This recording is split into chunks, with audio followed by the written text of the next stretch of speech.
നമസ്കാരം. മഴ പെയ്തു തീർന്നിട്ടും മരം പെയ്യുന്നത് പോലെ ഉപതെരഞ്ഞെടുപ്പ് കഴിഞ്ഞിട്ടും അതിന്റെ അനുരണനങ്ങൾ കേരള രാഷ്ട്രീയത്തിൽ ചലനങ്ങൾ ഉണ്ടാക്കിക്കൊണ്ടേയിരിക്കുകയാണ്. ഓപ്പറേഷൻ കമല നടത്തില്ല എന്ന് പറയുമ്പോഴും പാലക്കാട് നഗരസഭയിലെ ഇടഞ്ഞു നിൽക്കുന്ന കൗൺസിലർമാരെ BJP കൗൺസിലർമാരെ കോൺഗ്രസ് ലക്ഷ്യമിട്ട് കഴിഞ്ഞു. ഇന്നലെ BJP വിട്ട വയനാട് മുൻ ജില്ലാ പ്രസിഡന്റ് KP മധുവും കോൺഗ്രസിലെത്തും.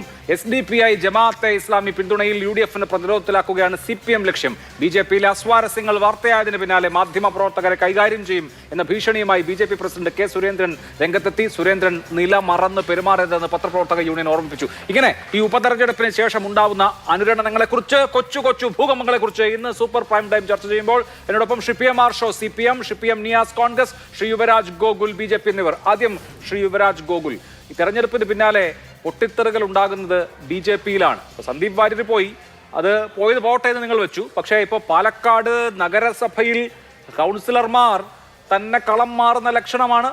അവരോട് നേരത്തെ തന്നെ ചില സംസാരങ്ങൾ കോൺഗ്രസ് നടത്തിയതാണ്. തെരഞ്ഞെടുപ്പിന് മുൻപ് പൊട്ടിക്കാൻ വെച്ചൊരു ബോംബായിരുന്നു. KC വേണുഗോപാൽ അതിനുവേണ്ടി വന്നതുപോലുമാണ്. പക്ഷേ ഇതാ നോക്കൂ, ഇലക്ഷൻ കഴിയുമ്പോൾ ഓപ്പറേഷൻ താമര എന്നൊക്കെ, ഓപ്പറേഷൻ ലോട്ടസ് എന്നൊക്കെ നമ്മൾ കേട്ടിട്ടുണ്ടെങ്കിൽ ഓപ്പറേഷൻ കൈപ്പത്തി നടക്കാൻ പോവുകയാണെന്ന് തോന്നുന്നു. അത് വെറും തോന്നൽ മാത്രമായിട്ട് അവശേഷിക്കും അഭിലാഷേ. കാര്യം എന്താ വെച്ച് കഴിഞ്ഞാൽ ഈ വാർത്താ ദാരിദ്ര്യം വല്ലാത്ത രീതിയിലും മാധ്യമ മേഖലയിലും നമ്മുടെ പൊതുസമൂഹത്തിലും നിലനിൽക്കുന്നുണ്ട് എന്നുള്ള കാര്യം നമുക്ക് മനസ്സിലാകുന്നുണ്ട്. അപ്പോൾ നിങ്ങളില്ലാത്ത വാർത്തകൾ നിങ്ങൾ കുറച്ച് ദിവസമായിട്ട് ഉണ്ടാക്കിക്കൊണ്ടിരിക്കുകയാണ്. ഇപ്പോൾ KC വേണുഗോപാൽ നേരിട്ട് വന്നിട്ടും തിരഞ്ഞെടുപ്പിന് മുൻപ് വലിയ അറ്റൻഷനും വലിയ മാധ്യമ പ്രാധാന്യവും ഒക്കെ കിട്ടുമെന്നും സൂപ്പർ താര പരിവേഷം കിട്ടുമെന്നറിഞ്ഞിട്ടും വലിയ ഓഫറുകൾ ഇപ്പോൾ പോയ പലർക്കും വലിയ ഓഫറുകൾ ലഭിച്ചിട്ടുണ്ടെന്നാണ് നമ്മൾ മനസ്സിലാക്കുന്നത്. അതുപോലെ വലിയ സമ്മാനങ്ങളൊക്കെ കിട്ടുമെന്നറിഞ്ഞിട്ടും ഈ പറയുന്ന കൗൺസിലർമാരാരും അന്ന് പോകാൻ തയ്യാറായില്ല എന്നുണ്ടെങ്കിൽ, നിങ്ങൾ അന്ന് ഇതുപോലെയൊക്കെ വാർത്ത കൊടുത്തത് തന്നെയാണ്. കേരളത്തിലെ എല്ലാ മാധ്യമങ്ങളും മത്സരിച്ച് വാർത്ത കൊടുത്തു, പല കൗൺസിലർമാരുടെയും പേര് പറഞ്ഞു. അവരുടെയൊക്കെ വീടുകളിൽ നിങ്ങൾ ഓരോരുത്തരും പോയ സമയത്ത് ഓരോരുത്തരുടെയും പ്രതികരണം എന്തായിരുന്നു എന്ന് അന്ന് നിങ്ങൾ കണ്ടതാണ്. ഇലക്ഷന് മുമ്പ് തന്നെ ഈ പറയുന്ന നഗരസഭയിലെ കൗൺസിലർമാരെല്ലാവരും ഒരുമിച്ച് വരികയും കൃഷ്ണകുമാറിന് വേണ്ടി വർക്ക് ചെയ്യുന്നത് നിങ്ങൾ എല്ലാവരും കണ്ടത് തന്നെയാണ്. അപ്പോൾ തിരഞ്ഞെടുപ്പ് കഴിഞ്ഞിട്ട് നിങ്ങളുടെ ഹെഡിങ് പോലെ തന്നെ തിരഞ്ഞെടുപ്പ് കഴിഞ്ഞിട്ടും മരം പെയ്ത് തോരുന്നില്ല എന്നാണല്ലോ. പേമാരി വന്നിട്ട് പോകാത്തവരാരും ഈ പറയുന്ന മരം പെയ്യുന്ന സമയത്ത് പോകുമെന്നോർത്ത് ആരും കിനാവ് കാണേണ്ട കാര്യമൊന്നുമില്ല. അതിനൊക്കെ ആരെങ്കിലും കച്ച കെട്ടി ആരുടെയെന്നെങ്കിലുമൊക്കെ കാശ് വാങ്ങി ഉറപ്പിച്ചതിന് ശേഷം മാത്രമാണ് അവിടെ ചെന്ന് കേക്ക് തുടയ്ക്കുന്നതെന്നുണ്ടെങ്കിൽ ഒന്നും നടക്കാൻ പോകുന്നില്ല. തുടയ്ക്കൽ മാത്രമേ നടക്കുള്ളൂ. അതിന്റെ വിശദാംശങ്ങളിലേക്കൊക്കെ വരാം. KP മധു എന്ന വയനാട്ടിൽ ജില്ലാ അധ്യക്ഷനായിരുന്ന ആൾ ഇന്നലെ പാർട്ടി വിട്ടിട്ടുണ്ട്. അദ്ദേഹം കോൺഗ്രസിലേക്കാണെന്നാണ് ഞാൻ മനസ്സിലാക്കുന്നത്. അത് വരട്ടെ, ഞാൻ അതിന്റെ അടുത്ത ഘട്ടത്തിൽ ചർച്ച ചെയ്യാൻ ഇല്ലാത്ത വാർത്തകൾ ഏതാണ് എന്ന് ചോദിക്കുകയും ചെയ്യാം. അതിനു മുമ്പ് PM നിയാസ്, നമ്മളിപ്പോ പല ഭാഗത്തു നിന്നും കോൺഗ്രസ്സുകാരെ BJPക്കാർ കൂറുമാറ്റി കൊണ്ടുപോകുന്നത് കേട്ടിട്ടുണ്ട്. കേരളത്തിൽ നിന്ന് തന്നെ നമ്മൾ കണ്ടു. പത്മജ വേണുഗോപാൽ വരെ, AK ആന്റണിയുടെ മകൻ, K കരുണാകരന്റെ മക്കളൊക്കെ കോൺഗ്രസിനെ ഉപേക്ഷിച്ച് BJPയിൽ ചേരുന്നത് കണ്ടു. അതിന്റെ ഒരു റിവേഴ്സ് ട്രെൻഡാണോ? ഇപ്പോൾ ആദ്യം സന്ദീപ് വാര്യർ വന്നു, പാലക്കാട് നഗരസഭ കൂടെ പോരുമോ? വയനാട് ജില്ലാ മുൻ അധ്യക്ഷന് പിന്നാലെ വേറെയും BJPക്കാർ വരുമോ? നോക്കൂ, ഇതുവരെ കേരളത്തിൽ ഇന്ത്യയിലുമൊക്കെ നമ്മൾ കണ്ടുകൊണ്ടിരുന്നത് കോൺഗ്രസിൽ നിന്നും ഒരു വലിയ ഒഴുക്ക് അല്ലെങ്കിൽ ഒറ്റപ്പെട്ട രീതിയിലുള്ള ഒരു കൊഴിഞ്ഞുപോക്ക് BJPയിലേക്കുണ്ടായിരുന്നു. അതിന് ഓപ്പറേഷൻ കമൽ എന്ന് പറഞ്ഞുകൊണ്ട് അവർ വളരെ രീതിയിൽ താമരയിലേക്ക് ആളുകളെ കൊണ്ടുപോകുന്ന ഒരു നിലപാടെടുത്തു. അന്ന് അതിനവർ ന്യായീകരിച്ചു. അത് ന്യായീകരിച്ച് അവർ പറഞ്ഞു, ഞങ്ങളുടെ പാർട്ടിയിലേക്ക് കൊണ്ടുവരുന്നതിന് ഞങ്ങൾക്ക് കോൺഗ്രസിന് മടുത്താണ് അവർ വരുന്നത്. ഞങ്ങളുടെ പാർട്ടി അത്രയേറെ ജനപിന്തുണയുള്ള പാർട്ടിയാണ്. ഞങ്ങളുടെ പ്രധാനമന്ത്രി വലിയ ജനപിന്തുണയുള്ളതാണ്. അതുകൊണ്ടാണ് അനിൽ ആൻ്റണിയും പത്മജ വേണുഗോപാൽ ഉൾപ്പെടെയുള്ള ആളുകളൊക്കെ വന്നതെന്ന് പറഞ്ഞു. ഇപ്പോൾ റിവേഴ്സാണ്. അത് കാലത്തിൻ്റെ കാവ്യനീതിയാണ്. കാലം അങ്ങനെയാണ്. കാലം എല്ലാവർക്കും എല്ലാ കാലത്തും ഒരുപോലെയല്ല. കാലം മാറിക്കൊണ്ടിരിക്കും. ഇപ്പോൾ എൻ്റെ സുഹൃത്ത് യുവരാജ് ഗോകുല് എന്നോട് പറഞ്ഞത് ഇവിടെ അതൊന്നും പ്രതീക്ഷിക്കേണ്ട എന്നാണ്. എൻ്റെ യുവരാജ് ഇത് തന്നെയായിരുന്നു നിങ്ങൾ നേരത്തെ പറഞ്ഞത്. നമ്മുടെ സന്ദീപ് വാര്യര് കോൺഗ്രസിലേക്ക് എത്തിയപ്പോൾ എന്തൊരു ആകുലതയായിരുന്നു നിങ്ങൾക്ക്. നിങ്ങളെക്കാൾ ആകുലത CPMനായിരുന്നു. മുഖ്യമന്ത്രിക്കും CPM പാർട്ടിക്കാർക്കുമായിരുന്നു. ഞങ്ങളൊരു കാര്യം തുറന്നു പറയാൻ ആഗ്രഹിക്കുന്നു. ഇപ്പോൾ പാലക്കാട് ഈ തെരഞ്ഞെടുപ്പ് നടന്നു. നിങ്ങളെന്തായിരുന്നു? പാലക്കാട് സത്യമാണ് നിങ്ങളുടെ സിറ്റിംഗ് സീറ്റല്ല. പക്ഷേ നിങ്ങൾ പിടിച്ചടക്കുമെന്ന് പറഞ്ഞുകൊണ്ടല്ലേ തെരഞ്ഞെടുപ്പ് ഗോതയിലേക്ക് കടന്നു വന്നത്. അതിനനുസരിച്ചുള്ള പ്രവർത്തനമല്ലേ നിങ്ങൾ മുന്നോട്ട് കൊണ്ടുപോയത്. അതിനുള്ള പ്രചരണമല്ലേ നിങ്ങൾ നടത്തിയത്. ഒടുവിൽ എന്തുണ്ടായി? കഴിഞ്ഞ കാലങ്ങളിൽ 3000 വോട്ടിന് ജയിച്ച് നമ്മൾ 18,000-ന് മേലെ വോട്ടിന് ജയിക്കുന്നു. നിങ്ങളുടെ വോട്ടുകൾ കുത്തനെ കുറയുന്നു. പാലക്കാട് മുനിസിപ്പാലിറ്റിയിൽ പോലും നിങ്ങളുടെ വോട്ടുകൾ മുനിസിപ്പാലിറ്റി മാത്രമല്ല എല്ലാ ഭാഗത്തും കുറഞ്ഞു. പക്ഷേ മുനിസിപ്പാലിറ്റിയിലാണ് നിങ്ങൾക്ക് കൂടുതൽ വോട്ട് ഉണ്ടായിരുന്നത്. അവിടെയും 6000-ഓളം വോട്ട് കുറഞ്ഞു. അപ്പോൾ കുറഞ്ഞപ്പോൾ ഇപ്പോൾ നിങ്ങൾ എന്താണ് പറയാൻ ആഗ്രഹിക്കുന്നത്? അത് മുനിസിപ്പാലിറ്റിയുടെ കോട്ടമാണ് എന്ന് പറഞ്ഞുകൊണ്ടു. നേരത്തെ മുനിസിപ്പൽ ചെയർമാനെ മാറ്റിയതുമായി ബന്ധപ്പെട്ട് നിങ്ങൾക്കിടയിൽ പ്രശ്നമുണ്ടായിരുന്നു. ആ പ്രശ്നം ഇന്ന് കുത്തി ഒഴുകുകയാണ്. ഒരു വശത്ത് നിങ്ങൾ മുനിസിപ്പാലിറ്റിയിലെ കുഴപ്പം എന്ന് അങ്ങനെയാണെങ്കിൽ ഭരിക്കുന്നത് BJP അല്ലേ? ഭരിക്കുന്ന BJP 8 വർഷക്കാലമായി മുനിസിപ്പാലിറ്റിക്ക് കുഴപ്പമുണ്ടെങ്കിൽ അതിൻ്റെ ഉത്തരവാദിത്തങ്ങളിൽ നിന്നും BJPയുടെ സംസ്ഥാന ജില്ലാ നേതൃത്വത്തിന് കൈവഴിയാൻ കഴിയുമോ? ഇപ്പോൾ അങ്ങനെ ആരെങ്കിലും പാർട്ടിയിൽ നിന്ന് വിട്ട് പാർട്ടിയിലേക്ക് തീരുമാനം വന്നാൽ ഞങ്ങൾ കൈകെട്ടി സ്വീകരിക്കുമെന്ന് ഞങ്ങളുടെ നിലപാടാണ്. അത് ഒരു പൊളിറ്റിക്കൽ പാർട്ടി എന്നുള്ള നിലയ്ക്ക് അവരുടെ ആശയങ്ങൾ ഒഴിവാക്കി വന്നാൽ ഏത് ജനപ്രതിനിധിയെയും എടുക്കാൻ ഞങ്ങൾ തയ്യാറാണ്. പക്ഷേ ഓപ്പറേഷൻ കമൽ ഞങ്ങൾക്കില്ല. അങ്ങനെ സമ്മർദ്ദം ചെലുത്തി ED കൊണ്ടുവന്ന് അങ്ങനെ റെയ്ഡ് നടത്തി അങ്ങനെയൊന്നും ഞങ്ങളില്ല. ഞങ്ങൾക്ക് ജനാധിപത്യ രീതിയിൽ ആര് വന്നാലും ഞങ്ങൾ സ്വീകരിച്ചിട്ടുണ്ട്. അത് ഞങ്ങൾ ഇവിടെയും സ്വീകരിക്കും. അതിൻ്റെ മെസ്സേജ് എന്താണ്? കേരളത്തിൽ കോൺഗ്രസിന് ഒരു അപജയം ഉണ്ടായത് കോൺഗ്രസിൽ നിന്നും പല കാലങ്ങളിൽ അണികളായ കുറച്ച് പേര്, അല്ലെങ്കിൽ കോൺഗ്രസിന് കാലാകാലങ്ങൾ വോട്ട് ചെയ്ത വോട്ട് ഷെയറിൽ നിന്നും കുറച്ച് പേര് BJPയിലേക്ക് ഷിഫ്റ്റ് ചെയ്തു എന്നുള്ളതാണ്. അത് തിരിച്ചു കൊണ്ടുവരുമ്പോൾ കോൺഗ്രസിന്റെ പ്ലാറ്റ്ഫോം വലുതാവും. അങ്ങനെ കോൺഗ്രസിന്റെ പ്ലാറ്റ്ഫോം വലുതാവും എന്നതുകൊണ്ടാണ് CPM മുഖ്യമന്ത്രി ഉൾപ്പെടെയുള്ള ആളുകൾ ഇതിനെ ഒരു റിവേഴ്സ് സംഭവിക്കുന്നു എന്നുള്ളതാണ് കോൺഗ്രസിന്റെ ആത്മവിശ്വാസം. അത് അങ്ങനെ തന്നെയാണ്. PM മാർഷോ, നിങ്ങൾ BJPയിലേക്ക് കോൺഗ്രസിൽ നിന്ന് ആളുകൾ ഒഴുകി പോകുന്നു. അദ്ദേഹത്തിന്റെ കണക്ടിവിറ്റി ശരിയായിട്ടില്ല, അതിലേക്ക് വരാം. ഇനിയിപ്പോ ശ്രീ യുവരാജ് നേരത്തെ ഇല്ലാത്ത വാർത്തകൾ ഉണ്ടാക്കുകയാണ് എന്ന് പറഞ്ഞല്ലോ. ഇപ്പോൾ സംസ്ഥാന പ്രസിഡന്റും പറഞ്ഞു. ഞാൻ അതിന്റെ വിശദാംശങ്ങളിലേക്ക് അടുത്ത റൗണ്ടിൽ വരാം എന്ന് വിചാരിച്ചിട്ടാണ് അന്നേരം അത് വിട്ടത്. ഏതില്ലാത്ത വാർത്തയാണ് ഉണ്ടാക്കിയത്? നോക്കൂ, ഒരു പാർട്ടിയിലും ഇല്ലാത്തതുപോലെ തുറന്നടിച്ച് അഭിപ്രായം പറഞ്ഞത്. അതായത് സ്ഥാനാർത്ഥി നിർണയം പാളി, പാലക്കാട് പരാജയമുണ്ടായപ്പോൾ സ്ഥാനാർത്ഥിത്വം പാളി, പ്രവർത്തനത്തിൽ വീഴ്ചയുണ്ടായി എന്ന് പറഞ്ഞത് അവിടുത്തെ നഗരസഭ അധ്യക്ഷയാണ് sir Prameela Sasidharan. On record ബൈറ്റിൽ പറഞ്ഞതാണ്. നിങ്ങളുടെ ദേശീയ സമിതി അംഗമാണ് അതിരൂക്ഷമായ വിമർശനം തെരഞ്ഞെടുപ്പ് പ്രവർത്തനത്തെക്കുറിച്ച് ഉന്നയിച്ചത്. ദേശീയ സമിതി അംഗം പ്രഭാരിയെ പൊട്ടൻ എന്ന് വിളിച്ചത് നമ്മൾ കേട്ടതാണ്.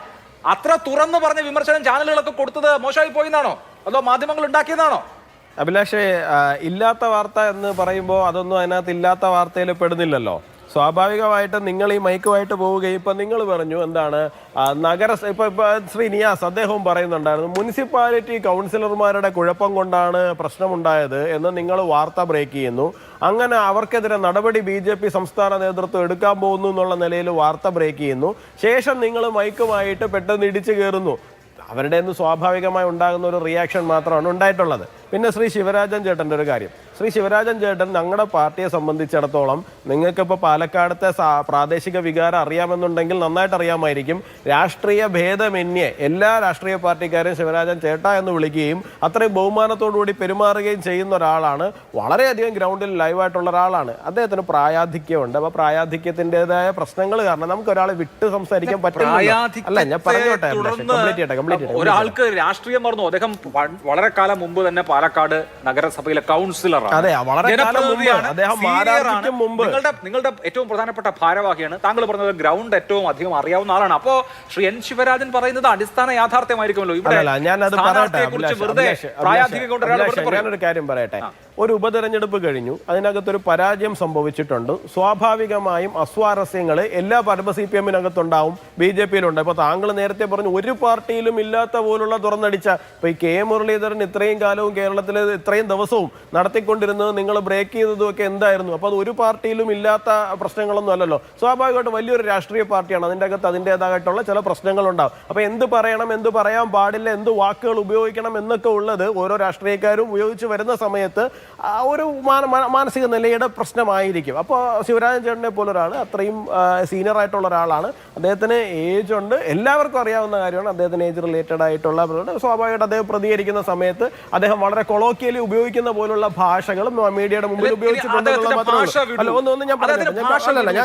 അദ്ദേഹം അവിടെ ചാർജ് ഉണ്ടായിരുന്ന പ്രഭാരിയെ കുറിച്ച്, K സുരേന്ദ്രനെ കുറിച്ച്, C കൃഷ്ണകുമാറിനെ കുറിച്ച് പറഞ്ഞ വാദം അല്ലെങ്കിൽ ഈ പറഞ്ഞ പദപ്രയോഗങ്ങൾ മാറ്റിവെച്ചാൽ പോലും അതിന്റെ ഇഷ്യൂ എന്ന് പറയുന്നത് അവിടെ ഒരു കാര്യമായിരിക്കുമല്ലോ. തീർച്ചയായും അഭിലാഷേ, ഞാൻ അതാണ് ആദ്യമേ പറഞ്ഞത്. ഒരു ഉപതെരഞ്ഞെടുപ്പ് നമ്മൾ പരാജയപ്പെടുന്ന സാഹചര്യം ഉണ്ടായി, വിജയിക്കും എല്ലാവരും ഉറച്ചു വിശ്വസിച്ച ഒരു ഉപതെരഞ്ഞെടുപ്പ് പരാജയപ്പെടുന്ന സാഹചര്യം ഉണ്ടായി. സ്വാഭാവികമായിട്ടും എവിടെയെങ്കിലുമൊക്കെ പ്രശ്നം വന്നിട്ടുണ്ടാകുമെന്ന് പരസ്പരം എല്ലാവരും വിശ്വസിക്കുന്നുകൊണ്ടാണ്. അപ്പൊ അത് അദ്ദേഹം അത്തരത്തിൽ പറയും. ഇതൊക്കെ അകത്ത് ചർച്ച ചെയ്യേണ്ട വിഷയങ്ങളാണ്. അകത്ത് ചർച്ച ചെയ്യേണ്ട വിഷയങ്ങളെ പുറത്ത് പറഞ്ഞിട്ടുണ്ട് എന്നുണ്ടെങ്കിൽ അത് ആ ഒരു ഭാഗത്ത് നിൽക്കുന്ന പ്രശ്നമാണ്. അപ്പോഴും ഞാൻ നിങ്ങളോട് ഇപ്പം നിങ്ങൾ എന്നോട് ചോദിച്ചൊരു ചോദ്യം എന്ന് പറഞ്ഞു കഴിഞ്ഞാൽ, താങ്കൾ എന്നോട് ചോദിച്ച ചോദ്യം എന്തായിരുന്നു വ്യാജ വാർത്ത, എവിടെയാണ് ഈ മുനിസിപ്പാലിറ്റി കൗൺസിലർമാർക്കെതിരെ നടപടിയെടുക്കാൻ പോകുന്നുവെന്ന് BJP സംസ്ഥാന നേതൃത്വം ഏത് മാധ്യമങ്ങളോടാണ് പറഞ്ഞത്? എവിടെ നടപടിയെടുക്കുമെന്നാണ് പറഞ്ഞത്? അത് നിങ്ങൾ കൊടുത്തത് വ്യാജ വാർത്ത തന്നെയല്ലേ? ശോഭാ സുരേന്ദ്രന്റെ ഡ്രൈവറും കൂടിയിട്ട് വോട്ട് മറിക്കാൻ പോയി എന്നും ഇത് കെ സുരേന്ദ്രൻ പരാതി പറയാൻ വേണ്ടി ഡൽഹിക്ക് പോകാൻ പോവുകയാണ് എന്നും പറഞ്ഞ് റിപ്പോർട്ട് ചെയ്തത് ഇവിടുത്തെ മാധ്യമങ്ങൾ തന്നെയാണ്. ഇത് ഇന്ന് രാവിലെ നിങ്ങൾ ശോഭാ സുരേന്ദ്രനോട് പോയി ചോദിക്കുന്ന സമയത്ത് ശോഭ ചേച്ചി അതിന് തിരിച്ച് നല്ല വൃത്തിയായിട്ട് തന്നെ മറുപടി പറഞ്ഞിട്ടുണ്ട് എന്നാണ് ഞാൻ മനസ്സിലാക്കുന്നത്. ഇത് വ്യാജ വാർത്തയല്ലേ? ഇന്ന് വളരെ കേരളത്തിലെ നമ്പർ 1 എന്ന് പറഞ്ഞ് പരസ്യം കൊടുക്കുന്ന ഒരു ന്യൂസ് ചാനൽ റിപ്പോർട്ട് ചെയ്തത് പാലക്കാട് നഗരം മുഴുവൻ ശോഭാ സുരേന്ദ്രന്റെ ഫ്ലക്സുകൾ കൊണ്ട് നിറഞ്ഞിരിക്കുകയായിരുന്നു എന്നാണ്. എവിടെ ഒരു ഫ്ലക്സ് അവിടെ ഉണ്ടായിരുന്നു? ആ ഫ്ലക്സ് കത്തിച്ചതാരാണ്? അതൊരു മനോരോഗിയാണെന്നുള്ള കാര്യം തെളിയുകയും ചെയ്തിട്ടുണ്ട്. അപ്പൊ ഫ്ലക്സ് കത്തിച്ചു, അതെന്തോ കെ സുരേന്ദ്രൻ നേരിട്ട് പോയി കത്തിച്ചു എന്നുള്ള തലത്തിലായിരുന്നു നിങ്ങളുടെ വാർത്ത. അത് കത്തിച്ചത് ഒരു മനോരോഗിയായിരുന്നു എന്നുള്ളത് ഏതോ ഒരു ചർമ്മ പേജിന്റെ ഭാഗത്ത് മാത്രം വന്നിട്ട് പോയിട്ടുണ്ട്. അപ്പൊ ഇത്തരത്തിലാണ് നിങ്ങൾ അതിനകത്ത് വാർത്ത റിപ്പോർട്ട് ചെയ്തുകൊണ്ടിരിക്കുന്നത്. അപ്പൊ ഇതൊന്നും വ്യാജ വാർത്തകളായിട്ട് നിങ്ങൾക്ക് തോന്നുന്നില്ല എന്നുള്ളതാണ് എന്റെ ചോദ്യം. അതെങ്ങനെയാണ് ഇപ്പോ ഒരാൾ ഓൺ റെക്കോർഡ് പറഞ്ഞ കാര്യം മാത്രമാണോ വാർത്ത? ഉൾപാർട്ടി വിഷയങ്ങൾ, അത് CPM-ലെ വിഷയമാവട്ടെ, കോൺഗ്രസിലെ വിഷയമാവട്ടെ, BJP-ലെ വിഷയമാവട്ടെ, BJP-ക്കകത്ത് ഇങ്ങനെ ചർച്ച നടക്കുന്നു, ഇന്ന ആളുകൾക്ക് ഈ വികാരമുണ്ട് എന്ന് മാധ്യമപ്രവർത്തകർ അവരുടെ സോഴ്സിനെ വിശ്വസിച്ചായിരിക്കും വാർത്ത കൊടുക്കുക. അത് ചരിത്രത്തിൽ അത് ഞാൻ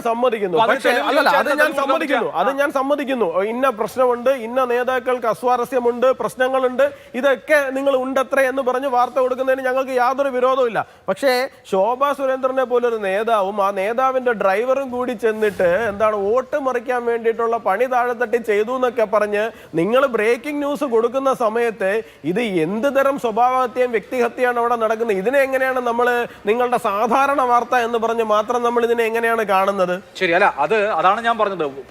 പാർട്ടികൾക്കകത്ത് നടക്കുന്ന ചർച്ചകൾ, അവിടെ നേതാക്കൾ പ്രകടിപ്പിക്കുന്ന വികാരങ്ങൾ, അതിന്റെ വസ്തുത എന്തോ അത് ആ സോഴ്സിനെ വിശ്വസിച്ച് മാധ്യമങ്ങൾ വരിക. അത് സാധാരണ നിലയിൽ വാർത്ത അല്ല. നിങ്ങൾ സോഴ്സിനെ വിശ്വസിച്ച് കൊടുത്തു, നിങ്ങൾക്ക് അത് കൊടുത്തു. സ്വാഭാവികമായിട്ടും നമുക്കത് വ്യാജ വാർത്തയാണ് എന്ന് പറഞ്ഞ് ഞങ്ങൾക്ക് പ്രതികരിക്കാൻ അവകാശം നിഷേധിക്കുന്നതും അപൂർവമല്ല. ഞാൻ അത് അടുത്ത ഘട്ടത്തിലേക്ക് ആർഷയോട് കൂടി ചോദിച്ചതിന് ശേഷമായി ഈ വാർത്തകളോട് നിങ്ങൾ സ്വീകരിക്കുന്ന സമീപനം എന്തെന്നൊരു ചോദ്യം എനിക്ക് ബാക്കിയുണ്ട്, അതിലേക്ക് വരാം. പക്ഷേ PM ആർഷോ, ഞാൻ നേരത്തെ താങ്കളോട് ചോദിക്കാൻ ശ്രമിച്ചിരുന്നു, അന്നേരം കണക്ഷൻ ശരിയായിരുന്നില്ല. എന്റെ ചോദ്യം ഇത്രയേ ഉള്ളൂ. BJP പാലക്കാട് പരാജയപ്പെടുത്തപ്പെടുന്നു, കോൺഗ്രസ് വിജയിക്കുന്നു, തുടർന്ന് കോൺഗ്രസിലേക്കാണോ ഒഴുക്ക്? നിങ്ങളാണ് BJP-യുടെ ഐഡിയോളജിക്കൽ ഒപ്പണൻസ് എന്നാണ് അവകാശപ്പെടുന്നത്. പക്ഷേ നോക്കൂ, BJP-യെ ഉപേക്ഷിക്കുന്ന ആളുകൾ ഇതാ കോൺഗ്രസിലേക്ക് വരുന്നു. ഇന്ന് സന്ദീപ് വാര്യർ കോൺഗ്രസിലേക്ക് വരാൻ ആഗ്രഹിക്കുന്ന ആളുകളെ സ്വാഗതം ചെയ്തിട്ടുണ്ട്. BJP-യുടെ മുൻ വയനാട് ജില്ലാ അധ്യക്ഷൻ കോൺഗ്രസിലേക്കാണ് പോകുന്നതെന്നാണ് ഞാൻ മനസ്സിലാക്കുന്നത്. ആ അർത്ഥത്തിൽ കേരളത്തിൽ BJP-യിൽ അസ്വാരസ്യങ്ങൾ ഉണ്ടാകുമ്പോൾ, അവിടെ കൊഴിഞ്ഞുപോക്കുണ്ടാകുമ്പോൾ അത് കോൺഗ്രസിന് നേട്ടമാകുന്ന ഒരു രാഷ്ട്രീയ കാലാവസ്ഥയിലേക്ക് മാറുകയാണോ? അല്ല, ഇതിൽ പാലക്കാടുമായി ബന്ധപ്പെട്ട് പ്രധാനമായും 3 കാര്യങ്ങളാണ് സൂചിപ്പിക്കാനുള്ളത്. ഒന്ന്, പൊതുവെയുള്ള BJP-യും RSS മുന്നോട്ട് വെക്കുന്ന രാഷ്ട്രീയവുമായി ബന്ധപ്പെട്ട് അത് വെറുപ്പിൻ്റെതാണ്, ഭിന്നിപ്പിൻ്റെതാണ്, അപരമത വിദ്വേഷത്തിൻ്റെതാണ്, മനുഷ്യരെ പരസ്പരം തമ്മിലടിപ്പിക്കേണ്ടതാണ്, തള്ളിക്കളയേണ്ടതും രാജ്യവിരുദ്ധവും തിരുത്തപ്പെടേണ്ടതുമായിട്ടുള്ള രാഷ്ട്രീയമാണ് എന്നുള്ള സമീപനത്തിലേക്ക് ഈ നാട്ടിലെ മുഴുവൻ ആളുകളും എത്തിച്ചേരണം എന്നാഗ്രഹിക്കുന്ന ആളുകളാണ് ഞങ്ങൾ. ഞങ്ങളുടെ നിലപാട് അതാണ്. പാലക്കാട്ടെ BJP-യുമായി ബന്ധപ്പെട്ട് പ്രധാനമായി 2 പ്രശ്നങ്ങളുണ്ട്. അതിലൊന്ന്, പാലക്കാട് നഗരസഭാ ഭരണത്തിൻ്റെ കെടുകാര്യസ്ഥത, വികസന വിരുദ്ധത, പാലക്കാട് നഗരത്തെ ആകെ പൊളിച്ചിട്ടിട്ടുള്ള ഒരു നിലയ്ക്കുള്ള വികസന പ്രവർത്തനങ്ങളും തങ്ങളുടെ അജണ്ടയെ അല്ല എന്ന നിലയിൽ പോകുന്ന മുനിസിപ്പൽ ഭരണകൂടം, അതിന് നേതൃത്വം കൊടുക്കുന്ന BJP, അതിനെതിരായിട്ടുള്ള അമർഷം പാലക്കാട്ടെ ജനങ്ങൾക്കിടയിലുണ്ട്. പാലക്കാട് നഗരത്തിലെ ഒരു വലിയ ശതമാനം BJP പ്രവർത്തകരിലൊക്കെ, സ്വാഭാവികമായിട്ടും എല്ലാ BJP പ്രവർത്തകരും മോശമാണെന്നുള്ള അഭിപ്രായം നമുക്കില്ലല്ലോ. അതിനകത്ത് നാടിൻ്റെ വികസനത്തെക്കുറിച്ച് കാഴ്ചപ്പാടുള്ള BJP പ്രവർത്തകർക്കിടയിൽ ആ അസംതൃപ്തിയും അസ്വാരസ്യവും ഉണ്ടാകും എന്നുള്ള ഒന്നാമത്തെ കാര്യം. 2, അവർക്കകത്തെ ഇന്റേണൽ ഇഷ്യൂ ആണ്. അതെന്തെങ്കിലും ആശയപരമായിട്ടുള്ള ഭിന്നതയല്ല. അത് കേവലം ഗ്രൂപ്പ് താല്പര്യത്തിൻ്റെ പുറത്ത് അല്ലെങ്കിൽ വ്യക്തിപരമായ താല്പര്യത്തിൻ്റെ പുറത്ത് സ്ഥാനാർത്ഥിത്വവുമായി ബന്ധപ്പെട്ട് ഒക്കെ അവരുടെ ഇന്റേണലായിട്ടുള്ള വിഷയം. ഈ 2 കാരണങ്ങളുടെ പുറത്താണ് നിലവിൽ ആരെങ്കിലും പുറത്തേക്ക് പോകുന്നുണ്ടെങ്കിൽ പോകാൻ സാധ്യത എന്നുള്ളതാണ് ഇതുവരെയുള്ള അനുഭവങ്ങളുടെ വെളിച്ചത്തിൽ നമുക്ക് കാണാൻ വേണ്ടി കഴിയുന്നത്. BJP വിട്ട ആളുകൾ പുറത്തേക്ക് പോകുന്നുണ്ടെങ്കിൽ ഏറ്റവും നല്ല കാര്യം, ഞങ്ങൾ അതിനെ സ്വാഗതം ചെയ്യുന്നു. പക്ഷേ ഇതിൽ ഗൗരവകരമായിട്ടുള്ളൊരു വിഷയമുണ്ട്. ഞാൻ നേരത്തെ പറഞ്ഞ വിഷയങ്ങളുടെ പുറത്ത് വളരെ വ്യക്തിപരമായും സംഘടനാപരമായിട്ടുള്ള വിഷയങ്ങളുടെ പുറത്താണ് BJP പാളയം ആളുകൾ ഉപേക്ഷിക്കുന്നത് എന്നുള്ളതാണ് അതിനകത്തുള്ള ഗൗരവപരമായിട്ടുള്ള കാര്യം. മറിച്ച് ആ ആശയം തെറ്റായ രാഷ്ട്രീയമാണ്, തെറ്റായ ആശയമാണ്, വെറുപ്പിൻ്റെതാണ് എന്നുള്ള ബോധ്യത്തിനകത്ത് RSS മുന്നോട്ട് വെക്കുന്ന നെറുകടിൻ്റെ രാഷ്ട്രീയത്തെ തള്ളിപ്പറഞ്ഞുകൊണ്ട്, RSSനെ തള്ളിപ്പറഞ്ഞുകൊണ്ട് ഈ കൂട്ടരാകെ പുറത്തേക്ക് വരുന്നൊരു നില, അതിപ്പോൾ തൊട്ടു മുൻപ് നിങ്ങൾ ഉദാഹരിച്ച സന്ദീപ് വാര്യർ ഉൾപ്പെടെയുള്ള ആളുകളുമായി ബന്ധപ്പെട്ട് ഞങ്ങൾക്കുള്ള വിയോജിപ്പ് വിമർശനതാണ്. ഈ പറഞ്ഞ രാഷ്ട്രീയത്തെ RSSനെ തള്ളി പറഞ്ഞുകൊണ്ട്, RSS മുന്നോട്ട് വെക്കുന്ന രാജ്യവിരുദ്ധതയെ വന്ന് ഏത് ആളുകളൊക്കെ രാഷ്ട്രീയം വിടുകയാണ്, ഞങ്ങൾ സ്നേഹത്തിന്റെ കടയിലേക്ക് വരികയാണ്, ഇതുവരെ വിശ്വസിച്ച വിദ്വേഷ രാഷ്ട്രീയം തെറ്റിപ്പോയി എന്ന് പറഞ്ഞിട്ട് തന്നെയല്ലേ വരുന്നത്? പറയാതെ ആരെങ്കിലും വന്നിട്ടുണ്ടോ? പിന്നെ വ്യക്തിപരമായും സംഘടനാപരമായും ഉള്ള പ്രശ്നങ്ങളുടെ പേരിലാണ്, പ്രത്യയശാസ്ത്രപരമായ പ്രശ്നങ്ങളുടെ പേരിലല്ല ആളുകൾ വരുന്നത് എന്നാണെങ്കിൽ ഇതപര്യന്തം വന്നവരൊക്കെ അങ്ങനെ തന്നെയല്ലേ? OK വാസു കണ്ണൂരിലെ BJPയുടെ ഏറ്റവും വലിയ സംഘപ്രസ്ഥാനങ്ങളുടെ ഏറ്റവും വലിയ നേതാവായിരുന്നു. അദ്ദേഹം അവിടുത്തെ പാർട്ടി നേതൃത്വവുമായി ഇടഞ്ഞപ്പോൾ, സംഘടനാപരമായും വ്യക്തിപരമായും പ്രശ്നങ്ങൾ ഉണ്ടായപ്പോൾ ആദ്യം അദ്ദേഹം നമോ വിചാർ മഞ്ച് എന്ന RSSന്റെ അതേ ആശയധാര ഉള്ള ഒരു പ്രസ്ഥാനം രൂപീകരിക്കുകയും പിന്നെ അത് അപ്പഴി CPM ആവുകയാണ് ചെയ്തത്. അല്ലാതെ അദ്ദേഹത്തിന് പെട്ടെന്നൊരു ദിവസം ഐഡിയോളജിക്കൽ ഡിഫറൻസ് തോന്നിയിട്ട് CPM ആയതല്ല, പെട്ടെന്ന് തൊഴിലാളി വർഗ പ്രത്യയശാസ്ത്രത്തിൽ വിശ്വസിച്ചു പോയതോ ഒന്നുമല്ല. അല്ല, അങ്ങനെ നിങ്ങൾ സ്ഥാപിക്കാൻ വേണ്ടി ശ്രമിക്കേണ്ടതില്ല. OK വാസു ആണെങ്കിലും സഖാവ് സുധീഷ് പിന്നി ആണെങ്കിലും സംഘപരിവാർ വിരുദ്ധ രാഷ്ട്രീയത്തിന്റെ പതാകവാഹകരായതിനു ശേഷം ആ രാഷ്ട്രീയവുമായി ബന്ധപ്പെട്ട് അവർ ഈ നാടിനകത്ത് നടത്തിയിട്ടുള്ള ഇടപെടലുകൾ എന്ത് എന്നുള്ളതിനെ സംബന്ധിച്ച് നാടിന് നല്ല ബോധ്യമുണ്ട്. RSSന്റെ വിദ്വേഷത്തിന്റെ രാഷ്ട്രീയത്തെ ഇല്ലായ്മ ചെയ്യുന്നതിന് വേണ്ടിയും അതിനകത്തുള്ള നിഗൂഢതകളെ സംബന്ധിച്ച് പൊതുസമൂഹത്തിന് മുൻപിൽ എത്തിക്കുന്നതിന് വേണ്ടിയും ആശയപരമായി അവർ വഹിച്ചിട്ടുള്ള പങ്കെന്ത് എന്നുള്ളത് നമ്മുടെയൊക്കെ മുൻപിലുള്ള വസ്തുതയാണ്. ആശയപരമായിട്ടായിരിക്കണം. നേരത്തെ നമ്മൾ പറഞ്ഞല്ലോ, RSSനെ തള്ളിപ്പറഞ്ഞു എന്ന് എവിടെ സന്ദീപ് വാര്യർ ഉൾപ്പെടെയുള്ള ആളുകൾ RSSന്റെ പൊളിറ്റിക്കൽ ഐഡിയോളജിയെ തള്ളിപ്പറഞ്ഞതായിട്ടുള്ള ഒരു അനുഭവം പൊതുസമൂഹത്തിന്റെ മുൻപിൽ ഇല്ല സാറേ. അതെങ്ങനെയാണ് നിങ്ങൾ സ്ഥാപിക്കാൻ വേണ്ടി ശ്രമിക്കുന്നത്? ഇന്നലെ വരെ പൊതുസമൂഹത്തിന് മുൻപിൽ ജനിപ്പിച്ച വിദ്വേഷം, അതിനെ പൊതുസമൂഹത്തോടും മാപ്പ് പറയുന്നതിന് വേണ്ടി കൂട്ടി തയ്യാറാവണം എന്നുള്ളതാണ് ഞങ്ങളുടെ പക്ഷം. ഇനി ഇതൊന്നുമില്ലാതെയും പോയിരിക്കുന്നതിന് വേണ്ടിയിട്ടുള്ള ഒരിടമായി കോൺഗ്രസ് മാറുന്നുണ്ട് എന്നുള്ള വിമർശനം ഞങ്ങൾക്കുണ്ട്. അതായത് കോൺഗ്രസ് അവരുടെ ഐഡിയോളജി പലഘട്ടത്തിലും നഷ്ടപ്പെടുന്നുണ്ട് എന്നുള്ള വിമർശനം ഈ ഘട്ടത്തിലൊന്നല്ല കേട്ടോ ഞങ്ങൾ ഉന്നയിച്ചിട്ടുള്ളത്. പ്രത്യേകിച്ച് കേരളത്തിലെ കോൺഗ്രസുമായി ബന്ധപ്പെട്ട് കേരളത്തിലെ കോൺഗ്രസിനകത്ത് ഒരു ഐഡിയോളജിയും ഇല്ല എന്നുള്ളത് തന്നെയാണ് പോയ കാലത്ത് സംഘപരിവാർ അനുകൂല നിലപാട് സ്വീകരിക്കുന്ന രീതിയിലേക്ക് കേരളത്തിന്റെ പ്രതിപക്ഷ നേതാവും KPCC പ്രസിഡന്റും ഉൾപ്പെടെയുള്ള ആളുകൾ മാറിപ്പോകുന്നത്. അതായത് ഈ കഴിഞ്ഞ നാളുകളിൽ ഞങ്ങൾ ഉയർത്തിയ വിമർശനത്തിൽ നിന്ന് ഒരു ഇഞ്ച് ഞങ്ങൾ പുറകോട്ട് പോയിട്ടില്ല. കോൺഗ്രസിനകത്ത് സംഘപരിവാർ ഫ്രാക്ഷൻ ഉണ്ട് എന്നുള്ളത് തന്നെയാണ് ഞങ്ങളുടെ വിമർശനം. ആ സംഘപരിവാർ ഫ്രാക്ഷൻ ബലപ്പെടുക എന്നുള്ളതല്ല കുറച്ച് BJPക്കാർ കോൺഗ്രസിലേക്ക് വന്നിട്ട് അതിനകത്ത് ഉണ്ടാകേണ്ടുന്ന മാറ്റം. മറിച്ച് നെഹ്റു മുന്നോട്ട് വെച്ച ആശയം, മതേതര ആശയങ്ങൾ, സംഘപരിവാർ ഇപ്പൊ കേരളത്തിൽ RSSനെതിരെ ഈ കഴിഞ്ഞ കാലഘട്ടങ്ങളിൽ കേരളത്തിലെ കോൺഗ്രസ് എടുത്തിട്ടുള്ള രാഷ്ട്രീയ പോരാട്ടം എന്താ? കോൺഗ്രസ് എടുത്തിട്ടുള്ള പല ഘട്ടത്തിൽ പല വിഷയങ്ങളിലൂടെ സ്റ്റേറ്റ്മെന്റ് എന്താ? വളരെ കോൺഗ്രസിൽ സംഘപരിവാറിന് ഫ്രാക്ഷൻ ഉണ്ട് എന്നുള്ളതാണ് അദ്ദേഹം ആരോപിക്കുന്നത്, ആർഷോ ആരോപിക്കുന്നത്. മുമ്പ് AK ബാലൻ പറഞ്ഞു, ഗോൾവാൾക്കറുടെ ചിത്രം കാണുമ്പോൾ നമസ്കരിക്കുന്ന ഒരാൾ, RSSന്റെ ശാഖയ്ക്ക് കാവൽ നിൽക്കുന്ന ഒരാൾ, ഇവർക്ക് രണ്ടുപേർക്കും നടുക്കുക ശരിയായ RSSന്റെ പ്രതിനിധാനമായി മറ്റൊരാൾ, ഇങ്ങനെ RSS വൽക്കരിക്കപ്പെടുകയാണ് കോൺഗ്രസ് എന്ന ന്യായമായ ആക്ഷേപം അപ്പുറത്തുനിന്ന് CPM ഉന്നയിക്കും. അപ്പൊ അതിന് മറുപടി പറയണം. നോക്കൂ, ആർഷയുടെ മറുപടി കേൾക്കുമ്പോൾ, അല്ലെങ്കിൽ കേരളത്തിലെ AK ബാലൻ ഉൾപ്പെടെയുള്ള മുഖ്യമന്ത്രി ഉൾപ്പെടെയുള്ള ആളുകളുടെ മറുപടി കേൾക്കുമ്പോൾ ഇവരെന്താണ് ആഗ്രഹിച്ചത്? കഴിഞ്ഞ കാലങ്ങളിലെല്ലാം പറഞ്ഞത് കോൺഗ്രസിൽ നിന്ന് കൂട്ടത്തോടെ BJPയിലേക്ക് ആളുകൾ പോകുന്നു, BJPയിലേക്കുള്ള റിക്രൂട്ട്മെൻറ്റ് ഏജൻസിയാണ് കോൺഗ്രസ് എന്നല്ലേ നിങ്ങൾ പറഞ്ഞുകൊണ്ടിരുന്നത്? അപ്പോൾ ഓരോരുത്തർ പോകുമ്പോഴും ആഘോഷിച്ചതാരാ? അല്ല, ആന്റണി പോയപ്പോൾ ആഘോഷിച്ചതാരാണ്? പത്മജ പോയപ്പോൾ ആഘോഷിച്ചതാരാണ്? എന്നാൽ OK വാസു CPMലേക്ക് പോയപ്പോൾ ഞങ്ങളങ്ങനെ ആഘോഷിച്ചിട്ടില്ലല്ലോ, ഞങ്ങളങ്ങനെ എതിർപ്പ് പ്രകടിപ്പിച്ചിട്ടില്ലല്ലോ. അപ്പോൾ നിങ്ങൾ ആലോചിക്കേണ്ടത്, ഇവിടെ കോൺഗ്രസിൽ നിന്ന് പോയാൽ അത് കോൺഗ്രസ് തകരും എന്നല്ല നിങ്ങൾ ആലോചിച്ചത്. കോൺഗ്രസിൻ്റെ മതനിരപേക്ഷ രാഷ്ട്രീയം, മതേതര രാഷ്ട്രീയം, ആ മതേതര രാഷ്ട്രീയത്തിന് ഈ ഇന്ത്യ രാജ്യത്ത് ജനാധിപത്യ പ്രസ്ഥാനമായി നിൽക്കുന്ന BJPക്കെതിരെ, സംഘപരിവാറുകൾക്കെതിരെ അതിശക്തമായി ഇന്ത്യയിൽ എല്ലായിടത്തും നിൽക്കുന്ന ഒരു പാർട്ടിക്ക് ക്ഷീണമുണ്ടാകുമ്പോൾ ഏറ്റവും കൂടുതൽ സംഘപരിവാറിൻ്റെ ആളുകൾക്ക് ഗുണമുണ്ടാകുന്ന പ്രചാരണ പ്രവർത്തനങ്ങൾക്ക് നേതൃത്വം കൊടുത്തത് ഏത് സോഷ്യൽ മീഡിയ പോരാളികളാണ്? അത് CPMൻ്റെ സോഷ്യൽ മീഡിയ പോരാളികളാണ്. ഇപ്പോൾ പറയുന്നത് ഐഡിയോളജി നഷ്ടപ്പെടുന്നു, ഞാൻ പ്രിയപ്പെട്ട ആർഷോട് ചോദിക്കട്ടെ, എന്താണ് ആർഷോ നിങ്ങളുടെ ഐഡിയോളജി? നിങ്ങളത് തൊഴിലാളി വർഗ പ്രസ്ഥാനത്തിന് വേണ്ടി സർവ്വരാജ്യ തൊഴിലാളികളെ സംഘടിപ്പിക്കുക എന്ന് പറഞ്ഞുകൊണ്ടല്ലേ കമ്മ്യൂണിസം ഉണ്ടായത്? ആ കമ്മ്യൂണിസം എല്ലാ മേഖലയിൽ നോക്കിയാലും ബൂർഷകൾക്കെതിരായി, കുത്തകകൾക്കെതിരായി പോരാടാൻ വേണ്ടിയല്ലേ നിങ്ങൾ ഉണ്ടാക്കിയത്? കേരളത്തിലെ നിങ്ങളെ ഭരണം കൊണ്ട് 8 കൊല്ലം കൊണ്ട് ഏത് തൊഴിലാളി വർഗ സർവാധിപത്യത്തിന് വേണ്ടിയാണ്, തൊഴിലാളി വർഗത്തിന് വേണ്ടിയാണ് എന്ത് നടപടിയെടുത്തത്? എവിടെയും നിങ്ങൾ മുതലാളിത്തത്തിന് വേണ്ടി, കുത്തകൾക്ക് വേണ്ടി, നിങ്ങളുടെ പെറ്റിബൂർഷകൾക്ക് വേണ്ടി മാത്രം സംസാരിക്കുന്ന, വാദിക്കുന്ന, നിലപാടെടുക്കുന്ന ഒരു പാർട്ടിയായി നിങ്ങൾ മാറിയില്ലേ? താങ്കൾ ഉൾപ്പെടെയുള്ള SFIയും DYFIയും ഇന്ന് ആരുടെ പതാക വാഹകരായി മാറിയെന്ന് കേരളം കണ്ടതല്ലേ? അങ്ങനെ കണ്ട നിങ്ങൾക്ക് ഞങ്ങൾ ഐഡിയോളജി മാറിയെന്ന്. ഞാനൊരു കാര്യം തുറന്നു പറയട്ടെ, ഞങ്ങളെ പാർട്ടിയിൽ നിന്ന് കാലാകാലങ്ങളിൽ BJPയിലേക്ക് പോയപ്പോൾ, അത് സന്തോഷസൂചകമായി മുന്നോട്ട് പോയപ്പോൾ, ഇപ്പോൾ BJPയിൽ നിന്ന് കോൺഗ്രസിലേക്ക് ഒഴുക്ക് വരുമ്പോൾ നിങ്ങൾ വിഷമിച്ചിട്ട് കാര്യമില്ല. കാലം തിരിച്ചു വരികയാണ്. ഞങ്ങളുടെ നല്ല കാലങ്ങളിലേക്ക് കോൺഗ്രസ് കേരളത്തിൽ തിരിച്ചു വരാൻ പോകുന്നു. അത് വന്നുകൊണ്ടിരിക്കുന്നു, ഇനിയും വരും. BJPയിൽ നിന്ന് മാത്രമല്ല ആർഷോ,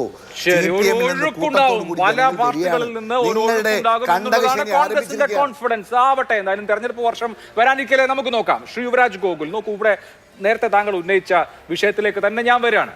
എല്ലാ പാർട്ടികളുടെയും ഉൾപാർട്ടി വിഷയങ്ങൾ മാധ്യമങ്ങൾ റിപ്പോർട്ട് ചെയ്യാറുണ്ട്. KPCC നിർവാഹക സമിതിയിൽ TN പ്രതാപൻ ഇത് പറഞ്ഞു, K മുരളീധരൻ അത് പറഞ്ഞു, VD സതീശൻ അങ്ങനെ പറഞ്ഞു എന്നൊക്കെ പറഞ്ഞ് ടെലിവിഷൻ ചാനലുകളിൽ, പത്രങ്ങളിൽ വാർത്ത വരാറുണ്ട്. CPM കേന്ദ്ര കമ്മിറ്റിയിൽ EP ജയരാജൻ ഇതാണ് പറഞ്ഞത്, സംസ്ഥാന കമ്മിറ്റിയിൽ MV ജയരാജൻ ഇങ്ങനെ പറഞ്ഞിരിക്കുന്നു, P ജയരാജൻ അത് പറഞ്ഞിരിക്കുന്നു. ഇങ്ങനെ ഉൾപാർട്ടി വിഷയങ്ങൾ റിപ്പോർട്ട് ചെയ്യപ്പെടുന്നത് അതാത് കമ്മിറ്റികളിൽ പങ്കെടുക്കുന്ന ഓരോ മാധ്യമ പ്രവർത്തകരുടെയും സോഴ്സ് എന്താണോ പറയുന്നത് അതനുസരിച്ച് ആണ് മാധ്യമങ്ങൾ എങ്ങനെയാണ് വർക്ക് ചെയ്യുന്നത് താങ്കൾക്ക് അറിയാവുന്ന കാര്യമാണ്. അതുപോലെ എങ്ങനെയാണോ കോൺഗ്രസിന്റെ ഉൾപാർട്ടി വിഷയം വാർത്ത കൊടുക്കുന്നത്, എങ്ങനെയാണോ CPMന്റെ ഉൾപാർട്ടി വിഷയം വാർത്ത കൊടുക്കുന്നത്, അതുപോലെ തന്നെയാണ് BJPയുടെ ഉൾപാർട്ടി വിഷയവും വാർത്ത കൊടുക്കുന്നത്. ശോഭാ സുരേന്ദ്രനെതിരെ K സുരേന്ദ്രന് അമർഷമുണ്ട് എന്നും അവിടുത്തെ ചില കൗൺസിലർമാർ ശരിയായ വണ്ണം പ്രവർത്തിച്ചില്ല എന്നും സംസ്ഥാന നേതൃത്വത്തിന് അഭിപ്രായമുണ്ടെന്നൊക്കെയുള്ള വാർത്തകൾ മാധ്യമ പ്രവർത്തകർ ഇങ്ങനെയാണ് കൊടുത്തിട്ടുള്ളത്, റിപ്പോർട്ട് ചെയ്തിട്ടുള്ളത്. അത് വസ്തുതയല്ല എന്ന് BJPക്ക് നിഷേധിക്കാം. ഞങ്ങളുടെ പാർട്ടിയിൽ അങ്ങനെ ഒരു വികാരമില്ല, അല്ലെങ്കിൽ അങ്ങനെ ഒരു ചർച്ച നടന്നില്ല എന്ന് പറയാം. അതിനപ്പുറത്ത് ഇന്ന് K സുരേന്ദ്രൻ പറഞ്ഞത് നെറികേട് കാണിച്ച ഒരുത്തനെയും വെറുതെ വിടില്ല. കേരളത്തിലെ മാധ്യമ പ്രവർത്തകരോടാണ്, പൊതുസമൂഹത്തിൽ അപകീർത്തിപ്പെടുത്താൻ ശ്രമിച്ച ഒരാളെയും വെറുതെ വിടില്ല. കള്ളവാർത്ത കൊടുത്തവൻ ഏത് കൊമ്പത്തിരിക്കുന്നവനാണെങ്കിലും ശരിയായ നിലയിൽ കൈകാര്യം ചെയ്യും. നോക്കൂ, കേരളത്തിലെ BJPയുടെ അധ്യക്ഷൻ മാധ്യമപ്രവർത്തകരോടാണ് എന്നൊരു മുഖവുര പറഞ്ഞിട്ട് കൈകാര്യം ചെയ്യും എന്ന് ഭീഷണിപ്പെടുത്തുകയാണ്. അപ്പോൾ BJPയെ കുറിച്ച് ക്രിട്ടിക്കലായ വാർത്ത കൊടുത്താൽ കൈകാര്യം ചെയ്യും എന്ന് പറയാൻ കഴിയുന്ന നിലയിലേക്ക് BJP എത്തി. അഭിലാഷേ, ഇന്നലെ അതിന് K സുരേന്ദ്രന്റെ ഒരു ഫേസ്ബുക്ക് പോസ്റ്റ് ഉണ്ട്. K സുരേന്ദ്രൻ കുറുവ സംഘത്തിൽപ്പെട്ട ആളാണ് എന്ന് പറഞ്ഞിട്ട് ഒരു പോസ്റ്റർ കൊണ്ടുവന്ന് ഒട്ടിച്ചിട്ട് പോയിരിക്കുകയാണ്. അത് അദ്ദേഹത്തിന്റെ നിങ്ങൾക്കുള്ള സോഴ്സ് പോലെ തന്നെ അദ്ദേഹത്തിന് സോഴ്സ് ഉണ്ടാവുമല്ലോ. അദ്ദേഹത്തിന്റെ സോഴ്സ് അനുസരിച്ചിട്ട് അത് മനസ്സിലാക്കുന്നത് ഒരു പ്രമുഖ ചാനലിന്റെ ആൾക്കാർ തന്നെ ഇതൊക്കെ ചെയ്തതിന് ശേഷം നമ്മുടെ ഈ റൺ ബേബി റൺ സിനിമയിൽ മോഹൻലാൽ ഷൂസ് ഊരി എറിഞ്ഞിട്ട് തല്ലുണ്ടാക്കിയിട്ട് പിന്നെ ഷൂട്ട് ചെയ്ത് അതിനെ ബ്രേക്കിംഗ് ന്യൂസ് ആക്കുന്നത് പോലത്തെ ഒരു പരിപാടി തന്നെയാണ് ചില കോണുകളിൽ നടക്കുന്നത്. ഞാനത് മാധ്യമപ്രവർത്തകരെ മുഴുവൻ അടച്ചാക്ഷേപിച്ച് പറയുന്നൊന്നുമില്ല, എല്ലാവരും അങ്ങനെ ചെയ്യുന്നു എന്നൊന്നും ഞാൻ പറയുന്നില്ല. വളരെ മാന്യമായി ബഹുമാനപൂർവ്വം പ്രവർത്തിക്കുന്ന ഒരുപാട് മാധ്യമ പ്രവർത്തകർ നമ്മുടെ ഇടയിലുണ്ട്. പക്ഷേ ഇത്തരത്തിലുള്ള ആക്ടിവിറ്റി ചെയ്യുന്ന ആൾക്കാരെ പിന്നെ എന്ത് രീതിയിൽ അഭിസംബോധന ചെയ്യാൻ? അങ്ങനെയാണെങ്കിൽ സ്പെസിഫിക് ആയി പറയാമല്ലോ. K സുരേന്ദ്രന്റെ വാക്കുകൾ കേരളത്തിലെ മാധ്യമ പ്രവർത്തകരോടാണ്. നോക്കൂ യുവരാജ്, ഇപ്പോ ശരി, K സുരേന്ദ്രൻ കുറുവ സംഘമാണ് എന്ന് പറഞ്ഞിട്ട് ഏതെങ്കിലും മാധ്യമത്തിന്റെ ആളുകൾ കൊണ്ടുപോയി പോസ്റ്റർ ഒട്ടിച്ച് അത് വാർത്തയാക്കിയതാണെങ്കിൽ അത് നിങ്ങൾ കണ്ടുപിടിച്ചത് ഇന്ന ആൾക്കാരാണ് അത് ചെയ്തത് എന്ന് പറയണം. അപ്പോൾ നിങ്ങൾക്ക് സ്വാഭാവികമായും വിമർശനം ഉന്നയിക്കുക എന്ന് മാത്രമല്ല നിയമ നടപടി ഞാൻ ഒരു ചാനലിൽ ഇരിക്കുന്നത് കൊണ്ട് മറ്റൊരു ചാനലിന്റെ പേര് പറയുന്നത് ശരിയല്ല. ശ്രീ K സുരേന്ദ്രൻ ഫേസ്ബുക്ക് പോസ്റ്റിൽ തന്നെ അത് ആരാണ് എന്താണ് എന്നുള്ള നിലയിൽ അദ്ദേഹം കൃത്യമായിട്ട് അത് എഴുതിയിട്ടുണ്ട്. അപ്പോൾ എല്ലാവരും കൂടി ഇപ്പൊ തലയിൽ പൂട തപ്പേണ്ട കാര്യമൊന്നുമില്ലല്ലോ. കോഴിയെ കെട്ടവന്റെ തലയിൽ പൂട ഉണ്ടെന്ന് പറയുമ്പോൾ എല്ലാവരും കൂടി തപ്പേണ്ട കാര്യമൊന്നുമില്ലല്ലോ. അല്ല, അദ്ദേഹം പറയേണ്ട അദ്ദേഹത്തിന്റെ സോഷ്യൽ മീഡിയ പേജിൽ അദ്ദേഹം വളരെ കൃത്യമായിട്ട് ആരാണ് എന്താണ് ഏത് ചാനലാണ് എന്നുള്ള കാര്യമൊക്കെ അദ്ദേഹം വളരെ വ്യക്തമായിട്ട് തന്നെ പറഞ്ഞിട്ടുണ്ട്. തിരിച്ച് അദ്ദേഹം തീർച്ചു വന്ന് മാധ്യമങ്ങളോട് മുഴുവനായിട്ട് സംസാരിക്കുമ്പോൾ എല്ലാവരോടും അഭിസംബോധന ചെയ്ത് പറയുകയും ഇങ്ങനൊരു സംഭവം അദ്ദേഹം ഓൾറെഡി പറഞ്ഞിട്ടുണ്ടല്ലോ. അതുകൊണ്ടായിരിക്കും അദ്ദേഹം ആ സമയം നിങ്ങളെ ലൈവായിട്ട് കാണുന്ന സമയത്ത് അത് എടുത്തു പറയാത്തതെന്ന് മാത്രമേ ഞാൻ വിശ്വസിക്കുന്നുള്ളൂ. മുഖ്യമന്ത്രി മാധ്യമ പ്രവർത്തകരോട് കടക്ക് പുറത്ത് എന്ന് പറഞ്ഞാൽ അത് ജനാധിപത്യ ലംഘനമാണ്, അത് അഭിപ്രായ സ്വാതന്ത്ര്യത്തിന്റെ ധ്വംസനമാണെന്ന് BJPക്കും അഭിപ്രായമുണ്ടല്ലോ. അപ്പോൾ കേരളത്തിലെ കേന്ദ്രം ഭരിക്കുന്ന പാർട്ടിയുടെ അധ്യക്ഷൻ മാധ്യമപ്രവർത്തകരോട് ആകെ പറയുകയാണ്, കേരളത്തിലെ മാധ്യമപ്രവർത്തകരോടാണ് എന്ന് പറഞ്ഞിട്ട് പറയാണ് കൈകാര്യം ചെയ്യുമെന്ന്. അങ്ങനെ മാധ്യമ പ്രവർത്തകരെ കൈകാര്യം ചെയ്യും എന്ന് കേരളത്തിലെ ഒരു പാർട്ടിയുടെ അധ്യക്ഷൻ പറയുന്ന അവസ്ഥയിലേക്ക് കാര്യങ്ങൾ എത്തിയതിലാണ് എനിക്ക് ആശ്ചര്യം. സ്പെസിഫിക്കായി അദ്ദേഹത്തിന്റെ വ്യക്തിപരമായി അദ്ദേഹത്തെ അപകീർത്തിപ്പെടുത്തിയെന്ന് പരാതി ആരെക്കുറിച്ചെങ്കിലും ഉണ്ടെങ്കിൽ അത് പറയുന്നത് മനസ്സിലാക്കാം നമുക്ക്. അല്ല, അതെ, അദ്ദേഹം ആ അവസ്ഥയിൽ എത്തിയെന്നുള്ളത് തന്നെയാണ് ഇവിടുത്തെ പ്രശ്നവും. കാരണം ഇത്തരത്തിൽ അദ്ദേഹത്തെ കുറിച്ചിട്ട് കുറുവ സംഘമാണെന്നൊക്കെ പറഞ്ഞിട്ട് കൊണ്ട് ഒട്ടിച്ചിട്ട് പോവാ. അദ്ദേഹത്തിനും അദ്ദേഹത്തിന്റെ സോഴ്സസ് ഉണ്ടാവില്ലേ? അദ്ദേഹം ഒരിടത്തും പറയാതെ പോകുന്ന ഒരാളല്ലല്ലോ. അദ്ദേഹം വളരെ കൃത്യമായിട്ട് ആരാണ് എന്താണെന്നുള്ള കാര്യം അദ്ദേഹം വളരെ വ്യക്തമായിട്ട് അദ്ദേഹം എഴുതിയിട്ടുണ്ട് അദ്ദേഹത്തിന്റെ പേജില്.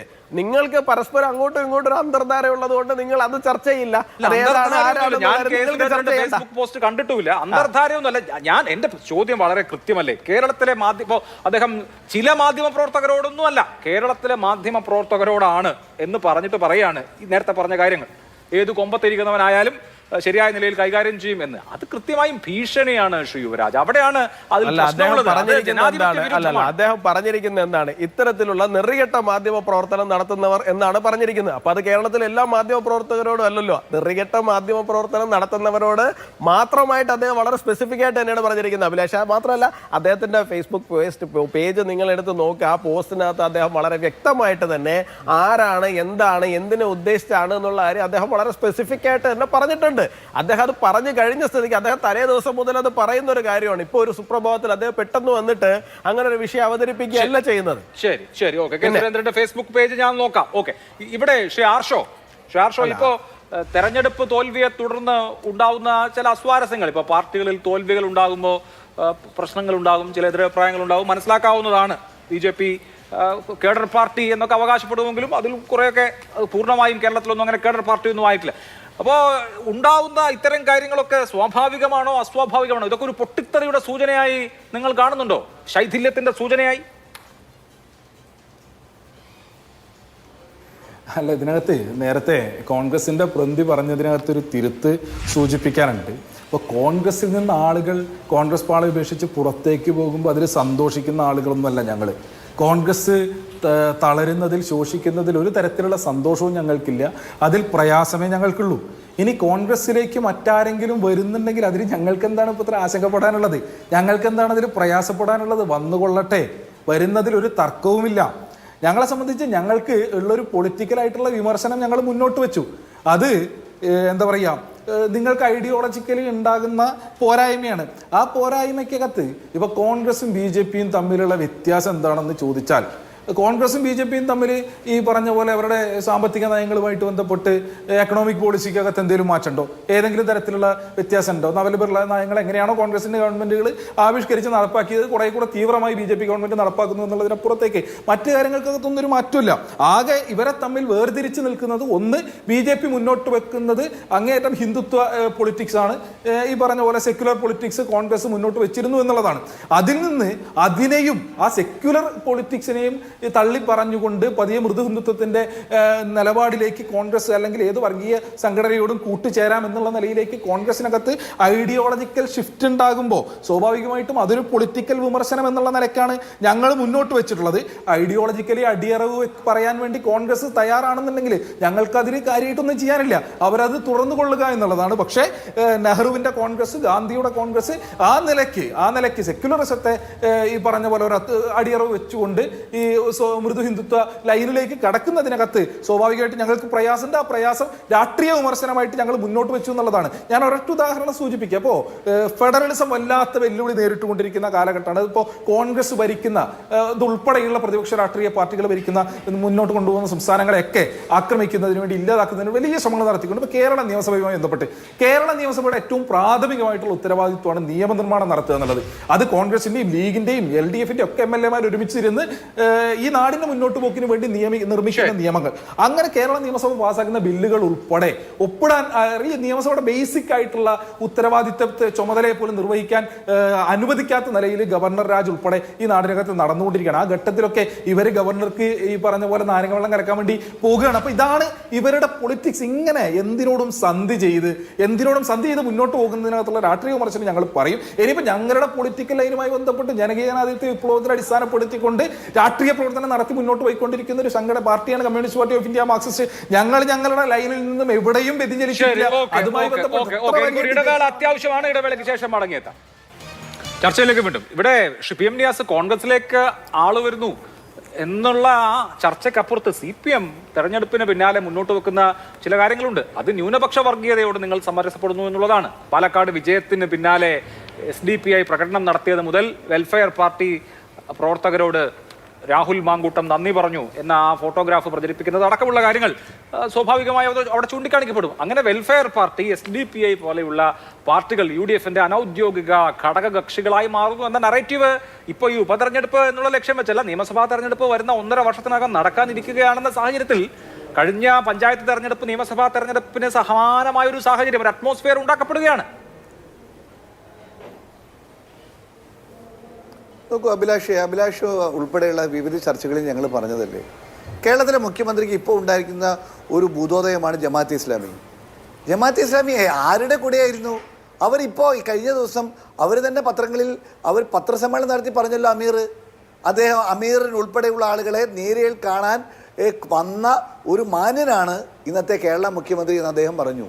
കേരളത്തിലെ മുഖ്യമന്ത്രി ജമാഅത്തെ ഇസ്ലാമി ഇന്നത്തെ മുഖ്യമന്ത്രി, അന്നത്തെ പാർട്ടി സെക്രട്ടറി ജമാഅത്തെ ഇസ്ലാമി LDFന്റെ കൂടെ നിൽക്കുന്നതിൽ അഭിമാനം കൊണ്ടു എന്ന് മാത്രമല്ല, ദേശാഭിമാനി അതിന് മുഖപ്രസംഗം എഴുതിയല്ലോ, ഞങ്ങൾ പുറത്ത് കൊണ്ടുവന്നല്ലോ, അത് എൻ്റെ കയ്യിലും ഞങ്ങളുടെ കയ്യിലും ഒക്കെ ഉണ്ടല്ലോ. എവിടെയായിരുന്നു ഇതുവരെ ജമാഅത്തെ ഇസ്ലാമിയോടുള്ള? പെട്ടെന്ന് ഒരു 10 വർഷമായി, കഴിഞ്ഞ 99-ന് ശേഷമാണ് ജമാഅത്തെ ഇസ്ലാമി ആദ്യമായി കോൺഗ്രസിന് വോട്ട് ചെയ്യാൻ തീരുമാനമെടുത്തത്. അതുവരെ എൻ്റെ പിതാവ് അടക്കം മത്സരിച്ചിരുന്ന സമയത്ത് പോലും, ജില്ലാ പഞ്ചായത്തിലേക്ക് മത്സരിച്ച സമയത്ത് പോലും എൻ്റെ പിതാവിന് പകരം CPMനാണ് ജമാഅത്തെ ഇസ്ലാമി ഫത്വ ഇറക്കിയത്, അവർ തീരുമാനമെടുത്തത്. അക്കാലങ്ങളിലൊക്കെ അങ്ങനെയായിരുന്നു. പിന്നെ SDPയെ-കുറിച്ച് എൻ്റെ പ്രിയപ്പെട്ട ആർഷോ, SDP നിങ്ങളുമായി ഇന്നും കേരളത്തിൽ ഇന്നത്തെ പത്രങ്ങളിലൊക്കെ കണ്ടല്ലോ. ഞങ്ങൾ മനോരമ എന്ന് പറയുമ്പോൾ നിങ്ങൾക്ക് നിങ്ങൾ ഉറഞ്ഞു തുള്ളുന്നുള്ളതുകൊണ്ടാണ് ഞാൻ ആ പേര് പറയാത്തത്. എല്ലാ പത്രങ്ങളിലും മാധ്യമങ്ങളിലും സോഷ്യൽ മീഡിയയിലും ഈരാറ്റുപേട്ട ഉൾപ്പെടെയുള്ള സ്ഥലങ്ങളിൽ നിങ്ങളുടെ നിലപാട് അറിയാമല്ലോ. എത്ര സ്ഥലങ്ങളിൽ SDPയോടൊപ്പം കൈകോർത്ത് മുന്നോട്ട് പോകുന്നു. എൻ്റെ ജില്ലയിൽ മുക്കം എന്ന് പറയുന്ന മുനിസിപ്പാലിറ്റിയിൽ കഴിഞ്ഞ തവണ നിങ്ങൾ ജമാഅത്തെ ഇസ്ലാമിയുമായി ചേർന്നുകൊണ്ടല്ലേ മത്സരിച്ചത്? എന്നിട്ട് കൈകോർത്ത് നിങ്ങൾ ഒന്നിച്ച് അവർ 2 കൊടികളും കൂട്ടിക്കെട്ടി പ്രകടനം നടത്തിയല്ലോ. അതിന് നിങ്ങൾക്ക് പ്രശ്നമുണ്ടായിരുന്നില്ലല്ലോ. ഇപ്പം നിങ്ങൾ ഐഡിയോളജിക്കൽ ചേഞ്ച് ആർക്കാണ് ആ ഷോയിലൊക്കെ ചെയ്തുണ്ടായത്? ഒരു മുഖ്യമന്ത്രി സ്വന്തം മകൾക്ക് വേണ്ടി അഴിമതി നടത്തുന്ന പാർട്ടിയായി കിട്ടുമായിരുന്ന ഘട്ടങ്ങളിൽ ആ ന്യൂനപക്ഷ പിന്തുണ പ്രയോജനപ്പെടുത്തിയിട്ടുണ്ട്. പക്ഷെ കേരളത്തിൽ പുതിയ സാഹചര്യത്തിൽ ന്യൂനപക്ഷ പിന്തുണ നിങ്ങൾക്കാണ്, UDFനാണ് കിട്ടുന്നത് എന്ന് വരുമ്പോൾ CPM അടവുപരമായ ഒരു സമീപനം സ്വീകരിക്കുന്നു. രാഷ്ട്രീയത്തിൽ നറേറ്റീവുകൾ വളരെ പ്രധാനപ്പെട്ടതല്ലേ? കഴിഞ്ഞ തെരഞ്ഞെടുപ്പിലും ഈ വെൽഫെയർ പാർട്ടി ബന്ധം വലിയ ബുദ്ധിമുട്ടുകൾ ഉണ്ടാക്കിയതാണ് നിങ്ങൾക്ക്. പണ്ട് അങ്ങനെയായിരുന്നു, ഇപ്പോഴിങ്ങനെയാണെന്നൊക്കെ പറഞ്ഞിട്ട് വല്ല കാര്യമുണ്ടോ? ഞാനൊരു കാര്യം പറയട്ടെ. വെൽഫെയർ പാർട്ടി അവരുടേതായ നിലപാടുകളുണ്ട്. ആ നിലപാട് പ്രകാരം അവർ നിലപാടെടുക്കുന്നു. ഞങ്ങൾ അവരെ പോയി വീക്ഷണം പത്രം അവരെടുത്ത നിലപാടിന് ഞങ്ങൾ സ്വാഗതം ചെയ്തുകൊണ്ട് മുഖപ്രസംഗം നടത്തിയിട്ടില്ല. ഞങ്ങൾ പരസ്യമായി അവരോട് ആവശ്യപ്പെട്ടിട്ടില്ല. നിങ്ങളങ്ങനെയല്ല. കേരളത്തിലെ ഏറ്റവും വലിയ മുസ്ലിം തീവ്രവാദി അബ്ദുൽ നാസർ മദനിയാണെന്ന് പറഞ്ഞത് കോൺഗ്രസ് നേതാവല്ല, P. ജയരാജൻ. അദ്ദേഹത്തിൻ്റെ പുസ്തകം അത് പ്രസാദനം ചെയ്തത്, അത് പ്രകാശനം ചെയ്തത് കേരളത്തിലെ മുഖ്യമന്ത്രിയാണ്. ആ പറഞ്ഞതിൽ എന്താ കാര്യമുണ്ട് എന്ന് എനിക്കറിഞ്ഞുകൂടാ, നിങ്ങളാണ് പറയേണ്ടത്. എന്നാൽ ഞങ്ങൾ കണ്ടൊരു കാര്യമുണ്ട്. കേരളത്തിൽ അബ്ദുൽ നാസർ മദനിയെ എഴുന്നള്ളിച്ചു കൊണ്ടുവന്ന് അദ്ദേഹത്തെ സ്റ്റേജിലേക്ക് കയറ്റിയിരിക്കുമ്പോൾ വിനീത വിധേയനായി അത് സർവ്വസാഷ്ടാംഗം പ്രണമിച്ചുകൊണ്ട് നിൽക്കുന്ന ഇന്നത്തെ കേരളത്തിലെ മുഖ്യമന്ത്രിയുടെ മുഖം അന്നത്തെ സ്റ്റേജിൽ ഞങ്ങൾക്ക് കണ്ടിരുന്നു, കേട്ടിരുന്നു, ഇപ്പോഴും ഞങ്ങളുടെ ഓർമ്മയിലുണ്ട്. അപ്പോൾ അബ്ദുൽ നാസർ മദനിയെ നിങ്ങൾക്ക് ഉപയോഗിക്കാം, SDPയെ തരാതരം പോലെ നിങ്ങൾക്ക് ഉപയോഗിക്കാം, നിങ്ങൾക്ക് വെൽഫെയർ പാർട്ടി ഉപയോഗിക്കാം, പ്രശ്നമില്ല. അവർ വേറെ ഏതെങ്കിലും പോട്ടിയിൽ പോയാൽ പാർട്ടിക്ക് വോട്ട് ചെയ്യാൻ തീരുമാനിച്ചാൽ അവർ സർവ്വ കുഴപ്പക്കാരായ ആളുകൾ, അവർ ഏറ്റവും വലിയ വിഷജീവികൾ. കഴിഞ്ഞ തെരഞ്ഞെടുപ്പുകളിലൊക്കെ നിങ്ങൾ കാലാകാലങ്ങളിലായി ഹൈന്ദവ സംവിധാനങ്ങളെ ഉപയോഗപ്പെടുത്താൻ തീരുമാനിച്ചല്ലോ. കഴിഞ്ഞ പാർലമെൻറ്റ് തെരഞ്ഞെടുപ്പിൽ, കഴിഞ്ഞ അസംബ്ലി തെരഞ്ഞെടുപ്പിൽ എൻ്റെ ജില്ലയായ നാദാപുരത്ത് എൻ്റെ സുഹൃത്ത് പ്രവീൺ തോറ്റത് 3300 വോട്ടിന്. BJPയുടെ 4000 വോട്ട് അവിടെ കുറഞ്ഞു. തൊട്ടടുത്തുള്ള കുറ്റ്യാടിയിൽ 330 വോട്ടിന് നമ്മൾ തോറ്റത്. അവിടെ BJPയുടെ 2500 വോട്ട് കുറഞ്ഞു, ഞങ്ങൾക്ക് കൂടിയില്ല. അതുപോലെ കേരളത്തിലെ 33 സ്ഥലങ്ങളിൽ അങ്ങ് യാദൃശ്ചികമായി BJPയുടെ വോട്ട് കുറയുന്നു, CPMന്റെ വോട്ട് കൂടുന്നു, ചെറിയ വോട്ടിന് അവർ ജയിക്കുന്നു. ഇതൊന്നും ആർഷോ കേരളത്തിൽ പഴയ പോലെ അങ്ങ് മറച്ചു വെക്കാൻ കഴിയില്ല. ഒരു കാര്യം തുറന്നു പറയാൻ ആഗ്രഹിക്കുന്നു, ആ ഐഡിയോളജികൾ ചേഞ്ച് ഉണ്ടായത് എവിടെയാണെന്ന് കാലം തെളിച്ചുകൊണ്ടിരിക്കുകയാണ്. കേരളത്തിലെ മുഖ്യമന്ത്രിയെ പോലെ സ്വന്തം രാഷ്ട്രീയ തന്ത്രത്തിലെ സ്ട്രാറ്റജിയിലെ മാറ്റമായിട്ടാണ് എനിക്ക് തോന്നുന്നത്. ശ്രീ PM ഷോ, നിങ്ങൾ അടുത്ത നിയമസഭാ തെരഞ്ഞെടുപ്പിന്റെ സ്റ്റേജ് സെറ്റ് ചെയ്യാണോ? അടുത്ത നിയമസഭാ തെരഞ്ഞെടുപ്പിന്റെ നറേറ്റീവ് സെറ്റ് ചെയ്യാണോ? ഇപ്പോ പാലക്കാട് തെരഞ്ഞെടുപ്പ് കഴിഞ്ഞു, SDPIയുടെയും മറ്റൊക്കെ പിന്തുണ പരസ്യമായിരുന്നു, അതവിടെ കഴിയേണ്ടതാണ്. അത് മുഖ്യ വിഷയമായി ഉന്നയിക്കുക വഴി UDF ഒരു ന്യൂനപക്ഷ പക്ഷപാതിത്വ സംവിധാനമാണ് എന്ന ഒരു സന്ദേശം കേരളം മുഴുവൻ കൊടുക്കാൻ നിങ്ങൾ ഉദ്ദേശിക്കുന്നത് പോലെ തോന്നുന്നു. ഇല്ല, അത് അങ്ങയുടെ തെറ്റായ വായനയാണ്. ഇപ്പോൾ അദ്ദേഹം നേരത്തെ പറഞ്ഞു വന്നപ്പോൾ പറയാതിരുന്നൊരു കാര്യമുണ്ട്. അത് ഈ തെരഞ്ഞെടുപ്പിന്റെ റിസൾട്ട് വന്നതിന് ശേഷമോ അല്ലെങ്കിൽ റിസൾട്ടിന് മുൻപ് വോട്ട് അഭ്യർത്ഥിക്കുന്നതിന് വേണ്ടിയോ അല്ലെങ്കിൽ പിന്തുണ അഭ്യർത്ഥിക്കുന്നതിന് വേണ്ടിയോ UDFന്റെ സ്ഥാനാർത്ഥി നേരത്തെ സൂചിപ്പിക്കപ്പെട്ട അതേ വെൽഫെയർ പാർട്ടി ഓഫീസിനകത്ത് പോയി ഇരിക്കുന്നതിന്റെ ദൃശ്യങ്ങളും പുറത്തേക്ക് വന്നിട്ടുണ്ട്. അപ്പോൾ അത് തെരഞ്ഞെടുപ്പിന് മുൻപായിരുന്നു തെരഞ്ഞെടുപ്പിന് ശേഷമായിരുന്നു എന്നുള്ളതിനെ സംബന്ധിച്ച് വ്യക്തമാക്കേണ്ടുന്നത് കോൺഗ്രസും UDFും തന്നെയാണ്, ഞങ്ങളല്ല. സ്വാഭാവികമായും ഞങ്ങൾ ഇതിനകത്ത് ഉന്നയിക്കുന്നത്, നേരത്തെ ഞാൻ സൂചിപ്പിച്ചു, RSSനോട് ഇവർ സ്വീകരിച്ചുകൊണ്ടിരിക്കുന്ന നയവുമായി ബന്ധപ്പെട്ട് അതിന് വലിയ പ്രയാസമുണ്ട്, വലിയ പ്രശ്നങ്ങളുണ്ട്. അതായത് കോൺഗ്രസ് ഇപ്പോൾ അത് കോൺഗ്രസ് പ്രശ്നമാണെന്നോ അല്ലെങ്കിൽ കോൺഗ്രസിന്റെ പൊളിറ്റിക്കൽ ലൈനിന്റെ പ്രശ്നമാണോ എന്നോ എല്ലാം ഞങ്ങൾ പറയുന്നത്. കോൺഗ്രസിനെ നിലവിൽ കേരളത്തിൽ നയിച്ചുകൊണ്ടിരിക്കുന്ന ആളുകൾ, ഞാൻ നേരത്തെ സൂചിപ്പിച്ചല്ലോ, സംഘപരിവാർ ഫ്രാക്ഷൻ ഇതിനകത്ത് പ്രവർത്തിക്കുന്നുണ്ട്. അത് നേരത്തെ സൂചിപ്പിച്ച പോലെ KPCC പ്രസിഡന്റും പ്രതിപക്ഷ നേതാവും അടക്കമുള്ള ആളുകൾ, അതിൽ അമർഷമുള്ള കോൺഗ്രസ്സുകാരുണ്ട്, സെക്യുലർ ആയിട്ടുള്ള കോൺഗ്രസ്സുകാരുണ്ട്. ഇതിനകത്ത് ഈ ചില ആളുകൾ ഇങ്ങനെയാണെന്നുള്ളതേ ഉള്ളൂ. പക്ഷെ ആ ചില ആളുകളാണ് കോൺഗ്രസ് ഏത് നിലയിലാണ് കേരളത്തിൽ മുന്നോട്ട് പോകേണ്ടത് എന്ന് തീരുമാനിക്കുന്നത്. അങ്ങനെ തീരുമാനിക്കുന്ന ആളുകൾ RSSുമായി സന്ധി ചെയ്യുന്നതിനകത്ത് തർക്കമില്ല, സംഘപരിവാറുമായിട്ട് സന്ധി ചെയ്യുന്നതിനകത്ത് കുഴപ്പമില്ല എന്ന ലൈനിലേക്ക് എത്തുന്നു. സമാനമായ നിലയിൽ SDPIയുമായി ജമാഅത്ത് ഇസ്ലാമിയുമായി രാഷ്ട്രീയപരമായി കൈ കൊടുക്കുന്നതിനകത്ത് തർക്കമില്ല എന്നവർ തീരുമാനത്തിലേക്ക് എത്തുകയും ആ കൈകൊടുക്കലിന് വേണ്ടി മുസ്ലിം ലീഗിനെ ചുമതലപ്പെടുത്തുകയും മുസ്ലിം ലീഗിന്റെ സംസ്ഥാന പ്രസിഡന്റ് ഉൾപ്പെടെയുള്ള ആളുകളെ ചുമതലപ്പെടുത്തുകയും ചെയ്യുന്നു. അവിടെ നിങ്ങൾ ആരെങ്കിലുമായിട്ട് കൈ കൊടുക്കുന്നതിനകത്തുമല്ല ഞങ്ങളുടെ പ്രശ്നം. ഞങ്ങളുടെ പ്രശ്നം SDPI, ജമാഅത്ത് ഇസ്ലാമി പോലുള്ള സംഘടനകൾ ഈ സമൂഹത്തിനകത്ത് അകറ്റി നിർത്തപ്പെടേണ്ടവരാണ് എന്നുള്ളതാണ് ഞങ്ങളുടെ രാഷ്ട്രീയ കാഴ്ചപ്പാട്. കാരണം അവർ മുന്നോട്ട് വെക്കുന്ന രാഷ്ട്രീയം വിഭജനത്തിന്റെ രാഷ്ട്രീയമാണ്. ഈ നാടിനകത്ത് മതരാഷ്ട്രം കെട്ടിപ്പടുക്കുക എന്ന ആശയപദ്ധതിയുമായി മുന്നോട്ട് പോകുന്ന ആളുകളാണ്, വർഗീയവാദികളാണ്. ആ വർഗീയവാദികളെ ഒരുമിച്ച് കൂട്ടാൻ പറ്റുന്ന ആളുകളാണ് എന്ന നിലയിൽ അവതരിപ്പിച്ച് അവരെ വെള്ളപൂശാൻ നടത്തിക്കൊണ്ടിരിക്കുന്ന ശ്രമം അത് ഈ നാടിന് ഭൂഷണമല്ല, അത് മതേതര സമൂഹത്തിനാകെ ഭൂഷണമല്ല. RSSനെ വെള്ളപൂശുന്നത് പോലെ തന്നെ, RSSനെ പൊതുസമൂഹത്തിന് മുൻപിൽ നന്നായി അവതരിപ്പിക്കുന്നത് പോലെ തന്നെയാണ് ഈ പറഞ്ഞ SDPIയെയും ജമാഅത്ത് ഇസ്ലാമിയെയും പൊതുസമൂഹത്തിന് മുൻപിൽ ഇവരെ കൂടെ നിർത്താൻ പറ്റുന്ന ആളുകളാണ് എന്ന നിലയിലേക്ക് കൊണ്ടുപോയി പ്ലേസ് ചെയ്യുന്നത്. ആ പ്ലേസ് ചെയ്യുന്നത് ഈ നാടിന്റെ മതേതര ഫാബ്രിക്കിന് അപകടമാണ് എന്നുള്ളതാണ് ഞങ്ങളുടെ പക്ഷം. ഇവരത് ചെയ്തുകൊണ്ടിരിക്കുന്നുണ്ട് എന്നുള്ളത് ഞങ്ങൾ പൊതുസമൂഹത്തോട് വിളിച്ചു പറയും. അത് ഞങ്ങളുടെ പൊളിറ്റിക്കൽ ആയിട്ടുള്ള സ്റ്റാൻഡാണ്, അത് ഞങ്ങളുടെ രാഷ്ട്രീയ കാഴ്ചപ്പാടാണ്. ഞങ്ങൾ പറയുന്നതിനകത്ത് ശരിയുണ്ട് എന്നുള്ളതാണ് ഞങ്ങളുടെ ഉറച്ച ബോധ്യം. ആ ബോധ്യത്തിനകത്ത് നിന്ന് ഞങ്ങൾ പുറകോട്ട് പോയിട്ടില്ല. ഇനി നേരത്തെ ഇദ്ദേഹം ചില സീറ്റുകളിലെ ചില നിയമസഭാ സീറ്റുകളിലെ വോട്ട് നിലയുമായി ബന്ധപ്പെട്ട് സൂചിപ്പിച്ചല്ലോ. വളരെ ഗൗരവകരമായിട്ടുള്ള 2 വോട്ട് നില ഞാൻ പറഞ്ഞു തരാം. സമീപകാലത്ത് ഈ കേരളത്തിൽ BJP ജയിച്ച 2 സീറ്റ്, ആ 2 സീറ്റിലെ മാത്രം വോട്ട് നില പരിശോധിച്ചാൽ മതി. തൃശ്ശൂര് 86,000 വോട്ട് കോൺഗ്രസ് കൊണ്ടുപോയി കൊടുത്തു BJPക്ക്. ജയിച്ചോ പാർലമെന്റിലേക്ക് പോയിക്കോ എന്ന് പറഞ്ഞ് സിറ്റിംഗ് സീറ്റിൽ 3-ാം സ്ഥാനത്തേക്ക് സ്വയം മാറി നിന്ന് കൊടുത്തു കോൺഗ്രസ്. നേമത്ത് 2016 2 തെരഞ്ഞെടുപ്പിലായിട്ട് 40,000-ഓളം വരുന്ന കോൺഗ്രസിന്റെ വോട്ടാണ് ഷിഫ്റ്റ് ചെയ്യപ്പെട്ടു പോയത്. നേരെ കൊണ്ടുപോയി BJPക്ക് കൊടുത്ത് 2016 പറഞ്ഞു നിങ്ങൾ ചെല്ല് നിയമസഭയിലേക്ക് പൊയ്ക്കോ. ഇങ്ങനെ BJP ജയിപ്പിക്കുക. ഞങ്ങൾ ഇപ്പോഴും ആവർത്തിച്ച് പറയുന്നുണ്ടല്ലോ, കേരളത്തിൽ ഒരു നിയമസഭാ സീറ്റിലോ ഒരു പാർലമെന്റ് സീറ്റിലോ ജയിക്കുന്നതിനുള്ള അവസ്ഥ കേരളത്തിനകത്ത് BJPക്കോ RSSനോ ഇല്ല.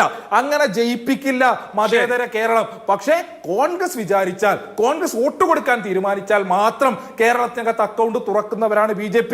നമ്മുടെ മുൻപിലുള്ള അനുഭവം കണക്ക് ആ നിലയിൽ 2 തവണ കോൺഗ്രസിനെ കുറിച്ചുള്ള ആരോപണം, കോൺഗ്രസിന്റെ CPMനെ കുറിച്ചുള്ള ആരോപണം നേരത്തെ ശ്രീ നിയാസും പറഞ്ഞു. ശ്രീ യുവരാജ് ഗോകുൽ, പാലക്കാട് BJPയുടെ എതിരാളി UDF ആയിരുന്നു, അല്ലെങ്കിൽ UDFന്റെ എതിരാളി BJP ആയിരുന്നു മുഖ്യ എതിരാളി. പക്ഷേ കേരളത്തിലെ 90% മണ്ഡലങ്ങളിലും UDFന്റെ എതിരാളി LDF ആണ്, LDFന്റെ എതിരാളി UDF ആണ്. അതാണ് നമ്മുടെ രാഷ്ട്രീയ സാഹചര്യം എന്നിരിക്കെ CPM ഈ ലൈൻ, അതായത് നിരന്തരമായ SDPI ജമാഅത്തെ ഇസ്ലാമി ലൈൻ തുടർന്നാൽ അത് നിങ്ങളുടെ വോട്ടിനെ അല്ലേ പ്രതികൂലമായി ബാധിക്കാൻ സാധ്യത? ഞാൻ അങ്ങനെ പറയാനുള്ള കാരണം നമുക്കറിയാം 2019 ലോക്സഭാ തെരഞ്ഞെടുപ്പിൽ BJP ഉണ്ടാക്കിയിട്ടുള്ള വലിയ വോട്ട് ഷെയർ 30 ലക്ഷം ആദ്യമായി തൊട്ട ആദ്യത്തെ തെരഞ്ഞെടുപ്പ് 2019 ആണെങ്കിൽ 2021 ആകുമ്പോഴേക്ക് അത് കുറഞ്ഞത്. കേരളത്തിൽ UDF-ഉം LDF-ഉം വോട്ട് വിഹിതം കൂട്ടിയപ്പോൾ BJP-യുടെ വോട്ട് വിഹിതമാണ് കുറഞ്ഞത്.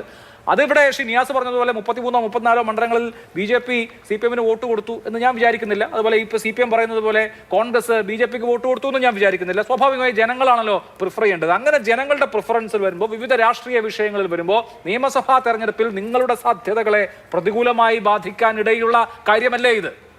അല്ല, അത് എല്ലായ്പ്പോഴും അങ്ങനെ സംഭവിക്കണമെന്നില്ല. സാധാരണഗതിയിൽ നമുക്ക് ഈ ലോക്സഭാ തെരഞ്ഞെടുപ്പിൽ കിട്ടുന്നതിനേക്കാളും വോട്ട് ഷെയർ നിയമസഭാ തെരഞ്ഞെടുപ്പിലേക്ക് എത്തുമ്പോൾ കുറയുന്ന ഒരു ചരിത്രമുണ്ട്. ഇപ്പോൾ 2004 ലോക്സഭാ തെരഞ്ഞെടുപ്പിൽ 10% മുകളിലേക്ക് വോട്ട് പോയി. പക്ഷേ 2006 നിയമസഭാ തെരഞ്ഞെടുപ്പിലേക്ക് എത്തുമ്പോൾ അത് വീണ്ടും 6% വരുന്ന സാഹചര്യം ഉണ്ടായി. ലോക്സഭയിൽ കൂടുകയും നിയമസഭയിൽ കുറയുകയും ചെയ്യുന്ന ഒരു പാറ്റേൺ കുറച്ച് കാലങ്ങളായിട്ട് കേരളത്തിലുണ്ട്. പക്ഷേ 2014 കഴിഞ്ഞിട്ട് 2016 വരുമ്പോൾ സത്യം പറഞ്ഞു കഴിഞ്ഞാൽ പാർലമെന്റിനേക്കാളും കൂടുതൽ അതിനകത്ത് അത്തരത്തിലുള്ള സാഹചര്യങ്ങളൊക്കെ ഉണ്ടായിട്ടുണ്ട്. 2021 അത്തരത്തിലൊരു വലിയ മൂവ്മെന്റ് ചിലപ്പോൾ ജനങ്ങൾക്ക് ഫീൽ ചെയ്തിട്ടുണ്ടാവില്ല. അതിന്റെ ഒരു ബാക്കി പത്രമായിട്ട് നമുക്ക് വോട്ട് കുറയുന്ന, മാർജിനലായിട്ടല്ലെങ്കിലും വോട്ട് ഷെയർ കുറയുന്ന ഒരു സാഹചര്യം ഉണ്ടായിട്ടുണ്ട്. അത് അവിടെ നിൽക്കട്ടെ. അത് എല്ലായ്പ്പോഴും അങ്ങനെ ആവണമെന്നില്ല. 2024 കഴിഞ്ഞ് 26 വരുമ്പോൾ അത് അങ്ങനെ തന്നെ ആകണമെന്നില്ല. അത് നമുക്ക് വരുന്ന നിയമസഭാ തെരഞ്ഞെടുപ്പിൽ കാണാം. ഒരു ഉപതെരഞ്ഞെടുപ്പ് വെച്ചുകൊണ്ട് മാത്രം നമുക്ക് എല്ലാത്തിനെയും വിലയിരുത്തുവാൻ വേണ്ടിയിട്ട് സാധിക്കില്ല. ഇനി ശ്രീ ആർഷോ ഇവിടെ നടത്തിയ രാഷ്ട്രീയ ചാരിത്ര്യ പ്രസംഗത്തിന് എനിക്ക് അദ്ദേഹത്തിനോട് മറുപടി പറയാനുണ്ട്. അദ്ദേഹം പറയുകയാണ് എന്താണ് ഇവിടെ വെറുപ്പിന്റെ രാഷ്ട്രീയം, വിദ്വേഷത്തിന്റെ രാഷ്ട്രീയം. ആർഷോ, ഞാൻ കാലങ്ങളായിട്ട് കേരളത്തിലെ തെരഞ്ഞെടുപ്പ് സൂക്ഷ്മമായി നിരീക്ഷിക്കുകയും പഠിക്കുകയും ചെയ്യുന്ന ഒരാളാണ്. കഴിഞ്ഞ ലോക്സഭാ തെരഞ്ഞെടുപ്പിൽ നിങ്ങൾ നടത്തിയിട്ടുള്ളത് പോലുള്ള വർഗീയ പ്രചരണം ഇവിടെ വേറെ ആരും നടത്തിയിട്ടില്ലെന്നേ. വടകരയിലെ കാഫിർ സ്ക്രീൻഷോട്ട് എന്ന് പറയുന്ന ഒരു സാധനം, കാഫിർ എന്ന് എതിർ സ്ഥാനാർത്ഥിയെ വിളിച്ചു, അല്ലെ തങ്ങളുടെ സ്ഥാനാർത്ഥിയെ വിളിച്ചു എന്ന് പറഞ്ഞുകൊണ്ട് ഒരു മതവികാരം ഇളക്കി വിടുവാനും വേണ്ടിയിട്ടുള്ള ഒരു പരിശ്രമം നിങ്ങളുടെ ഭാഗത്തു നിന്നുണ്ടായത് ഇത് ആദ്യമൊന്നുമല്ല. ഗ്രൗണ്ട് ലെവലിൽ നിന്ന് തെരഞ്ഞെടുപ്പിനെ മാനേജ് ചെയ്യുകയും തെരഞ്ഞെടുപ്പ് അടുത്ത് കാണുകയും ചെയ്യുന്ന ഒരാളാണ് ഞാൻ. നിങ്ങൾ ഓരോ വീട്ടിലും ജാതി അടിസ്ഥാനത്തിൽ കയറി എന്താണ് പറയുന്നത് ഞങ്ങൾക്ക് വളരെ നല്ല നിശ്ചയമുണ്ട്. പക്ഷെ ഇത് പുറത്തേക്ക് വന്ന ഒരു വിഷയമാണ് എന്നുള്ളത് കാര്യം മാത്രമേ ഉള്ളൂ. പിന്നെ അങ്ങ് പറഞ്ഞല്ലോ കോൺഗ്രസിന്റെ അകത്ത് ഞങ്ങൾ പോയിട്ട് എന്തോ ഫ്രാക്ഷൻ തുടങ്ങിയിരിക്കുകയാണെന്ന്. നിങ്ങളുടെ അകത്ത് ആരാ ഫ്രാക്ഷൻ തുടങ്ങിയിരിക്കുന്നത് സാർ? നിങ്ങളുടെ അകത്ത് ഫ്രാക്ഷൻ തുടങ്ങിയിരിക്കുന്നത് ആലപ്പുഴയിൽ ഒരു ഏരിയ കമ്മിറ്റി മൊത്തമായിട്ട് രാജിവെച്ച് ഇറങ്ങിപ്പോകുന്ന സാഹചര്യം ഉണ്ടായില്ലേ? നിങ്ങളുടെ അകത്ത് ഫ്രാക്ഷൻ തുടങ്ങിയിരിക്കുന്നത് SDPI ആണ്. നിങ്ങൾ ഇവിടെ ഇരുന്ന് പറഞ്ഞല്ലോ ജമാഅത്തെ ഇസ്ലാമിയെ മാറ്റി നിർത്തേണ്ടതാണ്, SDPIയെ മാറ്റി നിർത്തേണ്ടതാണെന്ന്. ഒക്ടോബർ 19, 2015 ദ ഹിന്ദുവിന്റെ റിപ്പോർട്ട് എൻ്റെ കയ്യിലുണ്ട്. വളരെ കൃത്യമായിട്ട് ഏതൊക്കെ വാർഡുകളില്, മുനിസിപ്പാലിറ്റികളില്, പഞ്ചായത്തുകളില് ജമാഅത്തെ ഇസ്ലാമിക്ക് എതിരായിട്ട് നിങ്ങൾ സ്ഥാനാർത്ഥിയെ നിർത്തിയിട്ടില്ല എന്നുള്ള കാര്യം അക്കമിട്ടവർ പറയുന്നുണ്ട്. വെറുതെ പറയുക മാത്രമല്ല, ഹമീദ് ചെന്നമംഗലൂരിനെ പോലെ ഇടത് നിരീക്ഷകനായിട്ടുള്ള ഒരാളുടെ വാക്കുകളെ ഉദ്ധരിച്ചുകൊണ്ട് വളരെ കൃത്യമായിട്ട് പറയുന്നുണ്ട്. In those places the LDF was backing the independent candidate fielded by Jamaat-e Islami. പറഞ്ഞത് സംഘപരിവാറുകാരും അല്ല, ഹമീദ് ചെന്നമംഗലൂരിന്റെ വാക്കിനെ ഉദ്ധരിച്ചിട്ടാണ് ദ ഹിന്ദു വളരെ കൃത്യമായിട്ട് റിപ്പോർട്ട് ചെയ്തിരിക്കുന്നത്. അപ്പോൾ മാറ്റി നിർത്തേണ്ടത് എപ്പോഴാണ്? നിങ്ങൾക്ക് പിന്തുണ തരാത്തപ്പോൾ മാത്രമാണ് നിങ്ങൾക്ക് ചില ആൾക്കാരെ മാറ്റി നിർത്തേണ്ടതും അവർക്ക് തൊട്ടുകൂടായ്മ പ്രഖ്യാപിക്കുന്നതും. ഒരു നിലപാട്, ഒരു നയം എന്നൊക്കെ പറഞ്ഞു കഴിഞ്ഞാൽ അത് സ്ഥായിയായിട്ട് ഉണ്ടാവുക എന്ന് പറയുന്ന ഒരു സ്വഭാവം രാഷ്ട്രീയത്തിൽ ഉണ്ടാവണം സാർ. ഈ അടവ് നയം എന്ന് CPM പേരിട്ട് വിളിക്കുന്നുണ്ടല്ലോ. ഈ ബ്രിട്ടീഷ് രാജ്ഞിയെ കുറിച്ചിട്ട് പറയും എന്താണ്, ഈ രത്നം എടുത്ത് തലയിൽ വെച്ചുകൊണ്ട് കിടക്കുമ്പോൾ ലോകത്ത് കളവ് മുതലെടുത്ത് തലയിൽ വെച്ചുകൊണ്ട് കിടക്കുന്ന ഒരേ ഒരാളെ ഉണ്ടാവുള്ളൂ എന്ന്. അതുപോലെയാണ് ഈ CPM-നെ സംബന്ധിച്ചിടത്തോളം. ഞങ്ങൾ കള്ളം പറയും എന്നുള്ളതിന് ഫ്രീക്ക് പേരൊക്കെ ഇട്ടിട്ട് അടവ് നയം. എന്താണ് ഈ അടവ് നയം? ഞങ്ങൾ ഇന്ന് പറയുന്നതല്ല, നാളെ പറയുന്നതല്ല, മറ്റന്നാ പറയുന്നത്. ഇതിന് നിങ്ങൾ ഇട്ടിരിക്കുന്ന ഒരു ഫ്രീക്ക് പേര് മാത്രമാണ് ഈ പറയുന്ന അടവ് നയം എന്ന് പറയുന്നത്. നിങ്ങളുടെ ഈ അടവും കള്ള അടവുകളൊക്കെ ജനം നാട്ടിൽ ഒരുപാട് കാണുന്നുണ്ട്. അതുകൊണ്ട് അങ്ങ് വെറുതെ ഇരുന്ന് ഈ പറയുന്ന രാഷ്ട്രീയ ധാർമ്മിക ചാരിത്ര്യ പ്രസംഗം നടത്താതിരിക്കുന്നതാണ് നല്ലത്. ശരി, ശ്രീ PM നിയാസ്, ഇപ്പൊ താങ്കൾ തന്നെ സൂചിപ്പിച്ച ഇന്നലത്തെ ജമാഅത്തെ ഇസ്ലാമി അമീർ മുജീബ് റഹ്മാന്റെ വെളിപ്പെടുത്തലുണ്ടല്ലോ, 2011 പിണറായി വിജയനുമായി ചർച്ച നടത്തി എന്ന വെളിപ്പെടുത്തൽ. അത് ആ കാലത്ത് തന്നെ വാർത്തയായി വന്നതാണ് സാർ. ആ കാലത്ത് വാർത്തയായി വന്നത്, അതിൻ്റെ പ്രതികരണങ്ങൾ എൻ്റെ ഓർമ്മയിൽ ഇപ്പോഴും ഉണ്ട്. അന്ന് ജമാഅത്തെ ഇസ്ലാമി അമീറും CPM സംസ്ഥാന സെക്രട്ടറിയും കൂടിക്കാഴ്ച നടത്തിയതിനെ വിമർശിച്ചതാരാണ്? കോൺഗ്രസ് നേതാവ് രമേശ് ചെന്നിത്തലയാണ്. ആ രമേശ് ചെന്നിത്തലയ്ക്ക് മറുപടിയായിട്ടാണ് പിണറായി വിജയൻ ഒരു പ്രസംഗം നടത്തിയത്. ആ പ്രസംഗം ഇങ്ങനെയാണ്: ഒരു നേതാവ് മറ്റൊരു നേതാവിനെ വന്നു കണ്ടു എന്ന് പറയുന്നത് ഒരു കുറ്റമാണോ? എന്തുകൊണ്ടാണ് രമേശ് ചെന്നിത്തലയ്ക്ക് അങ്ങനെ തോന്നുന്നത്? അത് നിങ്ങളുടെ പ്രത്യേക മനോനിലയുടെ പ്രശ്നമാണ് എന്ന പ്രസംഗം പിണറായി വിജയൻ ആ സന്ദർശനത്തെക്കുറിച്ചാണ് നടത്തിയത്. ഞാൻ പറഞ്ഞു വരുന്നത് ഇത്രയേ ഉള്ളൂ. ജമാഅത്തെ ഇസ്ലാമിയെ അവരെ പിന്തുണയ്ക്കുന്ന കാലത്ത് ഇതുപോലെയുള്ള കൂട്ടരുമായി കൂടരുത് എന്ന് നിങ്ങൾ നിലപാടെടുക്കാറുണ്ടായിരുന്നു. മറിച്ചാകുമ്പോൾ അവരും നിലപാടെടുക്കാറുണ്ട്. ഇക്കാര്യത്തിൽ LDF-നോ UDF-നോ എന്തെങ്കിലും സവിശേഷമായ രാഷ്ട്രീയ വിശുദ്ധി ഉണ്ട് എന്ന് എനിക്ക് തോന്നുന്നില്ല. അഭിലാഷ്, അങ്ങനെയല്ല. പൊളിറ്റിക്കലായി ഒരു വർജിക്കപ്പെടേണ്ട ഒരു പ്രസ്ഥാനമാണ് എന്ന് ഇപ്പോൾ പറയുന്ന CPM അല്ലെങ്കിൽ മുഖ്യമന്ത്രി പിണറായി വിജയൻ, അതേ പാർട്ടി സെക്രട്ടറി ആയിരിക്കുമ്പം ഇന്ന് വർജിക്കപ്പെടേണ്ട അതേ സംഘടനയുടെ ആശയത്തിൽ ഒരു മാറ്റവും ഉണ്ടായിട്ടില്ല. അന്നും ഇന്നും ആ സംഘടനകൾക്ക് അതേ ആശയമാണ്. ആ ആശയം ഉണ്ടായിരുന്ന അതേ സംഘടനയെ അന്ന് പോയി കണ്ട് താങ്കളുടെ സഹായം വേണമെന്ന് അഭ്യർത്ഥിക്കുകയും ആ സഹായം അവർ ലഭിച്ചപ്പോൾ പരസ്യമായി പത്രസമ്മേളനം നടത്തി അത് സന്തോഷം രേഖപ്പെടുത്തുകയും നന്ദി പറയുകയും സ്വന്തം പാർട്ടിപത്രത്തിൽ എഡിറ്റോറിയൽ എഴുതി നന്ദി സൂചകം പറയുകയും ചെയ്ത അതേ വ്യക്തിയും പ്രസ്ഥാനവും ഇന്ന് അത് മഹാപാതകമായി അത് അവരുമായി സമരസപ്പെട്ട് പ്രവർത്തിക്കുന്നു എന്ന് പറഞ്ഞുകൊണ്ട് പാണക്കാട് തങ്ങളെപ്പോലും അത് മോശമായി പ്രതികരിക്കുന്ന രീതിയെയാണ് ഞാൻ വിമർശിച്ചത്. ഞങ്ങളിവിടെ രണ്ടാണ്. ഇവിടെ കാലത്തിൻ്റെ വിളിനാദം കേട്ട് ആരെങ്കിലും ഞങ്ങൾക്ക് പാർട്ടിക്ക് വോട്ട് ചെയ്താൽ ഞങ്ങളാരും ആ പാർട്ടിയുടെ വോട്ട് ചെയ്യുന്ന ആളുകളെ പത്രസമ്മേളനം നടത്തി ഞങ്ങൾ അവരെ സന്തോഷം രേഖപ്പെടുത്തിയിട്ടില്ല. അവരുടെ ഞങ്ങൾക്ക് തന്ന പിന്തുണ ഞങ്ങളുടെ പാർട്ടി പത്രം ഞങ്ങൾ അത് എൻഡോസ് ചെയ്തിട്ടില്ല. അവിടെയാണ് ഈ കാര്യങ്ങൾ ഞാൻ പറഞ്ഞതും ഇപ്പോൾ അവർ CPM-ൻ്റെ കൂടെ അവർ കൂടിയപ്പോൾ CPM-ന് കൂടെ കൂടാൻ വേണ്ടി അവർ പോയപ്പോൾ അവർ നല്ല പാർട്ടി, ഇപ്പോൾ മോശം പാർട്ടി. പിന്നെ ഇവിടെ ആർഷോ പറഞ്ഞു, ഇവിടെ കോൺഗ്രസ്സുകാർ പിന്നെ BJP-ക്കെതിരെ. ഞാൻ ചോദിക്കട്ടെ, ആർഷോ ഇന്ത്യ രാജ്യത്ത്, ഞാനിപ്പോൾ ഡൽഹിയിൽ നിന്നാണ് സംസാരിക്കുന്നത്, ഇന്ത്യ രാജ്യത്ത് നരേന്ദ്രമോദിക്കെതിരായി ഇന്ത്യയിലെ വിവിധ സംസ്ഥാനങ്ങൾ കേരളം ഒഴിച്ച എല്ലാ സ്ഥലങ്ങളിലും അതിശക്തമായി BJP-ക്കെതിരെയും സംഘപരിവാറുകൾക്കെതിരായും നരേന്ദ്രമോദിക്കെതിരായും അതിശക്തമായി പോരാടുന്ന പ്രസ്ഥാനം രാഹുൽ ഗാന്ധിയുടെ നേതൃത്വത്തിലുള്ള ഇന്ത്യൻ നാഷണൽ കോൺഗ്രസ് ആണ്. അതിൻ്റെ മുന്നണിയിലാണ് നിങ്ങളുടെ സീതാറാം യെച്ചൂരി ഉൾപ്പെടെയുള്ള ആളുകൾ. ആ നിങ്ങളുടെ മാർക്സും ഏംഗൽസും ഒക്കെ പറഞ്ഞ സിദ്ധാന്തമാണോ കേരളത്തിൽ പിണറായിസത്തിലുള്ളത്? അപ്പോൾ കമ്മ്യൂണിസം അത് കാലം മാറ്റപ്പെട്ടിരിക്കുന്നു കേരളത്തിൽ. അപ്പോൾ കേരളം ഒഴിച്ച് ബാക്കി എല്ലാ ഇടങ്ങളിലും നമ്മൾ ഇന്ത്യ മുന്നണിയോടൊപ്പമാണ്, രാഹുൽ ഗാന്ധിയോടൊപ്പമാണ്. നിങ്ങൾ ഇപ്പോഴും ഈ കുളത്തിലെ തവളയെ പോലെ ഇന്നും മാറിക്കൊണ്ടിരിക്കുകയാണ്. എനിക്കതാണ് പറയാനുള്ളത്. പിന്നെ ഇവിടെ ഒരൊറ്റ കാര്യം ഞാൻ പറയട്ടെ, അത് ഞാൻ നേരത്തെ പറയേണ്ടതായിരുന്നു. യുവരാജ് ഗോകുൽ ഒരു കാര്യം മനസ്സിലാക്കണം. യുവരാജ്, ഈ രാജ്യത്ത് മാധ്യമ സംസ്കാരത്തിന് വേണ്ടി വലിയ വർത്തമാനം പറഞ്ഞവരല്ലേ നിങ്ങൾ? മുഖ്യമന്ത്രിയുടെ സംസാരങ്ങളെ ഏറ്റവും കൂടുതൽ കടന്നാക്രമണം നടത്തിയവരല്ലേ നിങ്ങൾ? അതിനെതിരായി പരസ്യമായി ഈ സമര പ്രഖ്യാപനങ്ങൾ പോലും നടത്തി മുന്നോട്ട് പോയവരാണ് നിങ്ങൾ. ഇപ്പം നിങ്ങളുടെ സംസ്ഥാന പ്രസിഡന്റ് തലജല വിഭ്രാന്തി ഉദ്ധരിക്കുന്നു. എൻ്റെ നാട്ടിലാണ് ഈ രീതിയിലുള്ള പിന്നെ പോസ്റ്റർ ഇറങ്ങിയിട്ടുള്ളത്. ആ പോസ്റ്റർ ഏതെങ്കിലും പാർട്ടി, ഞങ്ങളുടെ പാർട്ടിക്കെതിരായിട്ട് പോസ്റ്റർ വന്നിട്ടില്ലേ? KPCC ഓഫീസിന് മുമ്പിൽ പോസ്റ്റർ വന്നിട്ടില്ലേ? അന്ന് പോസ്റ്ററുകൾക്ക് എല്ലാ മാധ്യമങ്ങളിലും വാർത്ത വന്നിട്ടില്ലേ? അന്നൊന്നും ഞങ്ങൾ പറഞ്ഞില്ലല്ലോ. ഏതോ മാധ്യമങ്ങൾ ഒട്ടിച്ചതാണെന്ന് ഞങ്ങൾ പറഞ്ഞില്ലല്ലോ. നിങ്ങളൊരു കാര്യം മനസ്സിലാക്കണം, അന്ന് നിങ്ങളൊക്കെ അത് ആഘോഷിച്ചു. ഇത് നിങ്ങൾക്കെതിരെ വരുമ്പോൾ അത് മാധ്യമങ്ങളെ തലയിൽ വെക്കുന്നു. സ്വന്തം മുഖം തകരാറായതിന് കണ്ണാടി തല്ലി പൊടിച്ചിട്ട് കാര്യമില്ല എന്ന് പാർട്ടിയും അത് പറഞ്ഞത് നന്നായി. ഈ തെരഞ്ഞെടുപ്പിന് പിന്നാലെ ഒരു മാധ്യമ പ്രവർത്തകന്റെ പേരെടുത്ത് പറഞ്ഞ് കൊലവിളി മുഴക്കിയത് കോൺഗ്രസ് പ്രവർത്തകരാണ്. അപ്പോൾ ചോദിക്കും, കോൺഗ്രസ് പ്രവർത്തകനല്ലേ, നേതാവല്ലല്ലോ എന്ന്. ആ കോൺഗ്രസ് പ്രവർത്തകന് ലൈക്കടിച്ച് അഭിവാദ്യം ചെയ്തവരിൽ നേതാക്കളുണ്ട് എന്ന് മാത്രമല്ല, KPCC-യുടെ അധ്യക്ഷൻ അദ്ദേഹത്തെ വിളിച്ച് അഭിവാദ്യം അർപ്പിച്ചതായി അദ്ദേഹം തന്നെ അവകാശപ്പെടുന്നു.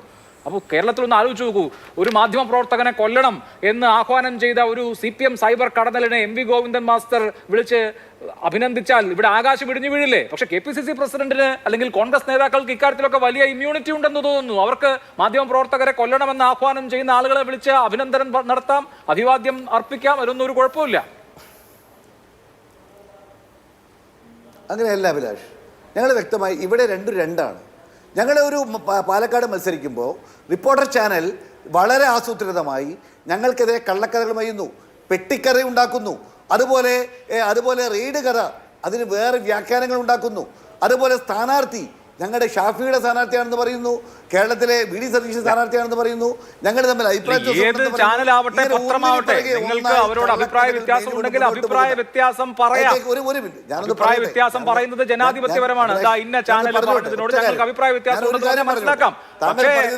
പക്ഷേ മാധ്യമ പ്രവർത്തകരെ കൊല്ലണമെന്ന് പറയുക, ആ കൊല്ലണമെന്ന് പറയുന്നവർക്ക് KPCC പ്രസിഡന്റ് തന്നെ വിളിച്ച് കൊല്ലണമെന്ന് പറഞ്ഞ ആളെ അഭിനന്ദിച്ചു എന്ന് ഈ കൊല്ലണം അല്ലെങ്കിൽ കാണണം എന്ന് പറഞ്ഞ ആൾ പറയുക, ഇതൊക്കെ അഭൂതപൂർവ്വമാണ്. അതാണ് ഞാൻ പറഞ്ഞത്. ഇതൊക്കെ കേരളത്തിലെ കോൺഗ്രസ്സുകാർക്ക് മാത്രമേ ഇതൊക്കെ ഇങ്ങനെ അനുവദിക്കപ്പെട്ട് കിട്ടിയിട്ടുള്ളൂ. വേറെ ഏതെങ്കിലും പാർട്ടിക്കാരാണെങ്കിൽ ഇവിടെ ഇതൊന്നും നടക്കില്ലല്ലോ.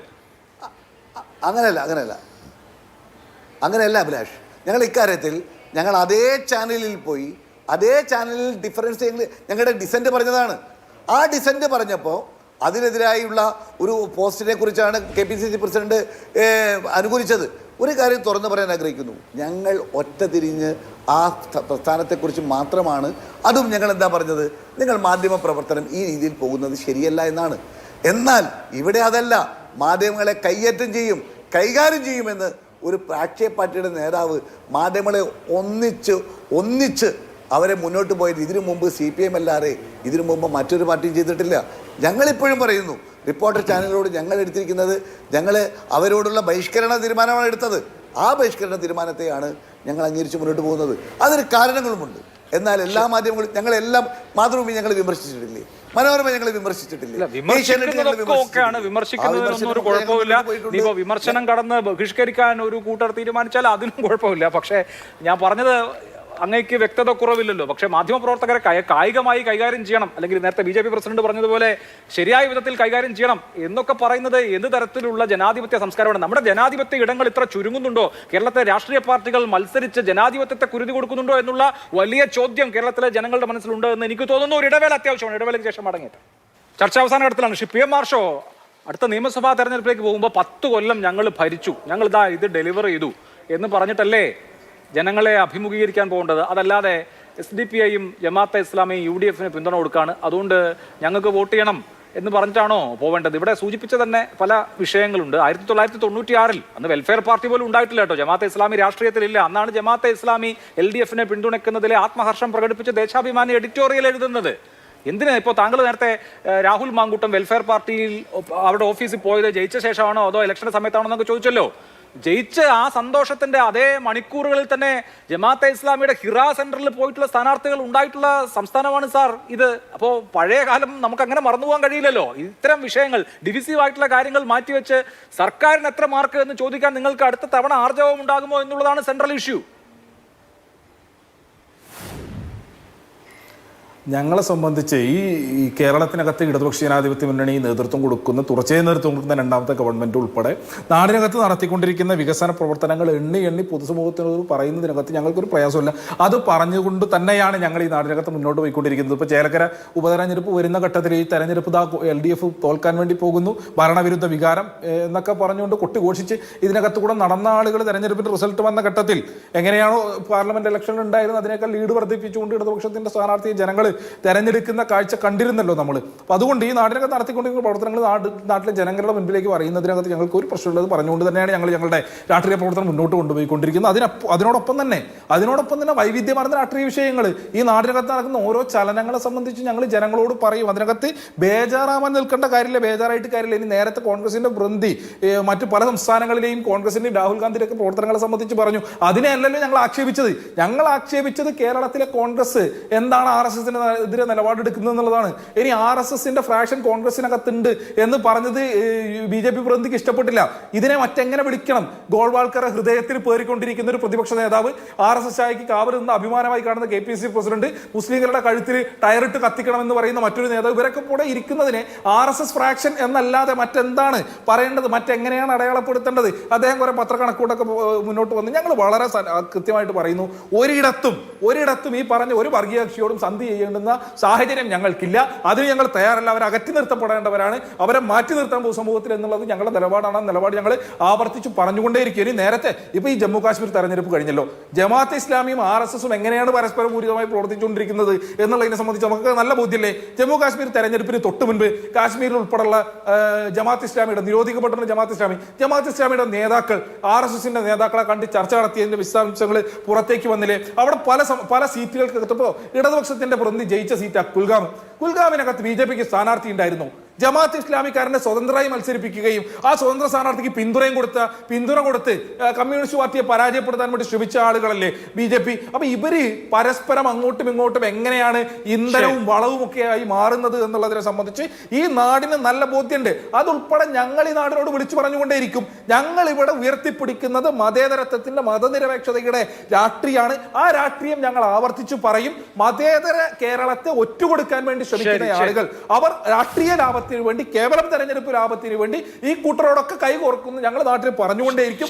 നിങ്ങൾ കൈകോർത്തുകൊണ്ടേയിരിക്കുക. 2021 നിയമസഭാ തെരഞ്ഞെടുപ്പിലും 2019 തദ്ദേശ സ്വയംഭരണ തെരഞ്ഞെടുപ്പിലും ഒക്കെ ഇവർ സഖ്യം ഉണ്ടാക്കിയതാണല്ലോ. ആ ഘട്ടത്തിലൊക്കെ ഇവർ ചർച്ച നടത്തിയതാണ്, സഖ്യമുണ്ടാക്കിയതാണ്. ആ സഖ്യമുണ്ടാക്കി തെരഞ്ഞെടുപ്പിനെ മത്സരിച്ചപ്പോ ഈ നാടാരെ ഒറ്റപ്പെടുത്തിയതിന്റെ അനുഭവം നമ്മുടെ മുൻപിലുണ്ട്. സ്വാഭാവികമായും ഞങ്ങളെ സംബന്ധിച്ച് ഞങ്ങളുടെ രാഷ്ട്രീയം ഞങ്ങൾ ജനങ്ങളെ അഭിമുഖീകരിക്കുക. പറയണ്ടോ ആർഷോ?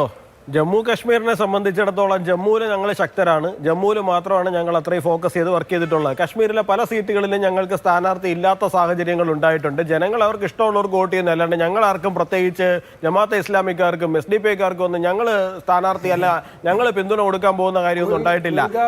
അല്ലല്ല, SDP ഏറ്റവും അധികം SDP ജമാഅത്തെ ഇസ്ലാമിക്കാരും ഇന്ത്യയിൽ ഏറ്റവും അധികം വേട്ടയാടിയിരിക്കുന്ന മനസ്സിലായി. ഇവിടുത്തെ പ്രവർത്തന ഡയലോഗ് അടിച്ച ആൾക്കാരാണ് നിങ്ങളുടെ പാർട്ടിയുടെ സെക്രട്ടറി ഉൾപ്പെടെയുള്ള ആൾക്കാർ. അപ്പൊ നിങ്ങൾ ഇവിടെ ഇല്ലാത്ത കാര്യങ്ങളൊന്നും നിങ്ങൾക്ക് എന്തെങ്കിലും ജനങ്ങളോട് പറയുന്നതിനകത്ത് അത് പ്രവർത്തിച്ച് കാണിക്കുക. മറ്റുള്ളവരുടെ പുറത്തേക്ക് പോകേണ്ട കാര്യമൊന്നുമില്ല. നിങ്ങൾ ഈ കാഫിർ സ്ക്രീൻഷോട്ട് ഉണ്ടാക്കിയതുപോലെ പല കഥകളും ഉണ്ടായിട്ടുണ്ട്. നാടിനകത്ത് വർഗീയത പറഞ്ഞു വർഗീയ കലാപം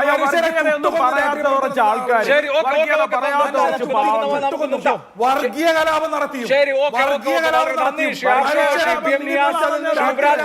വളരെ നന്ദി. നമ്മുടെ സമയം അവസാനിച്ചു. സൂപ്പർ പ്രൈം ടൈം അവസാനിക്കുന്നു. നമസ്കാരം.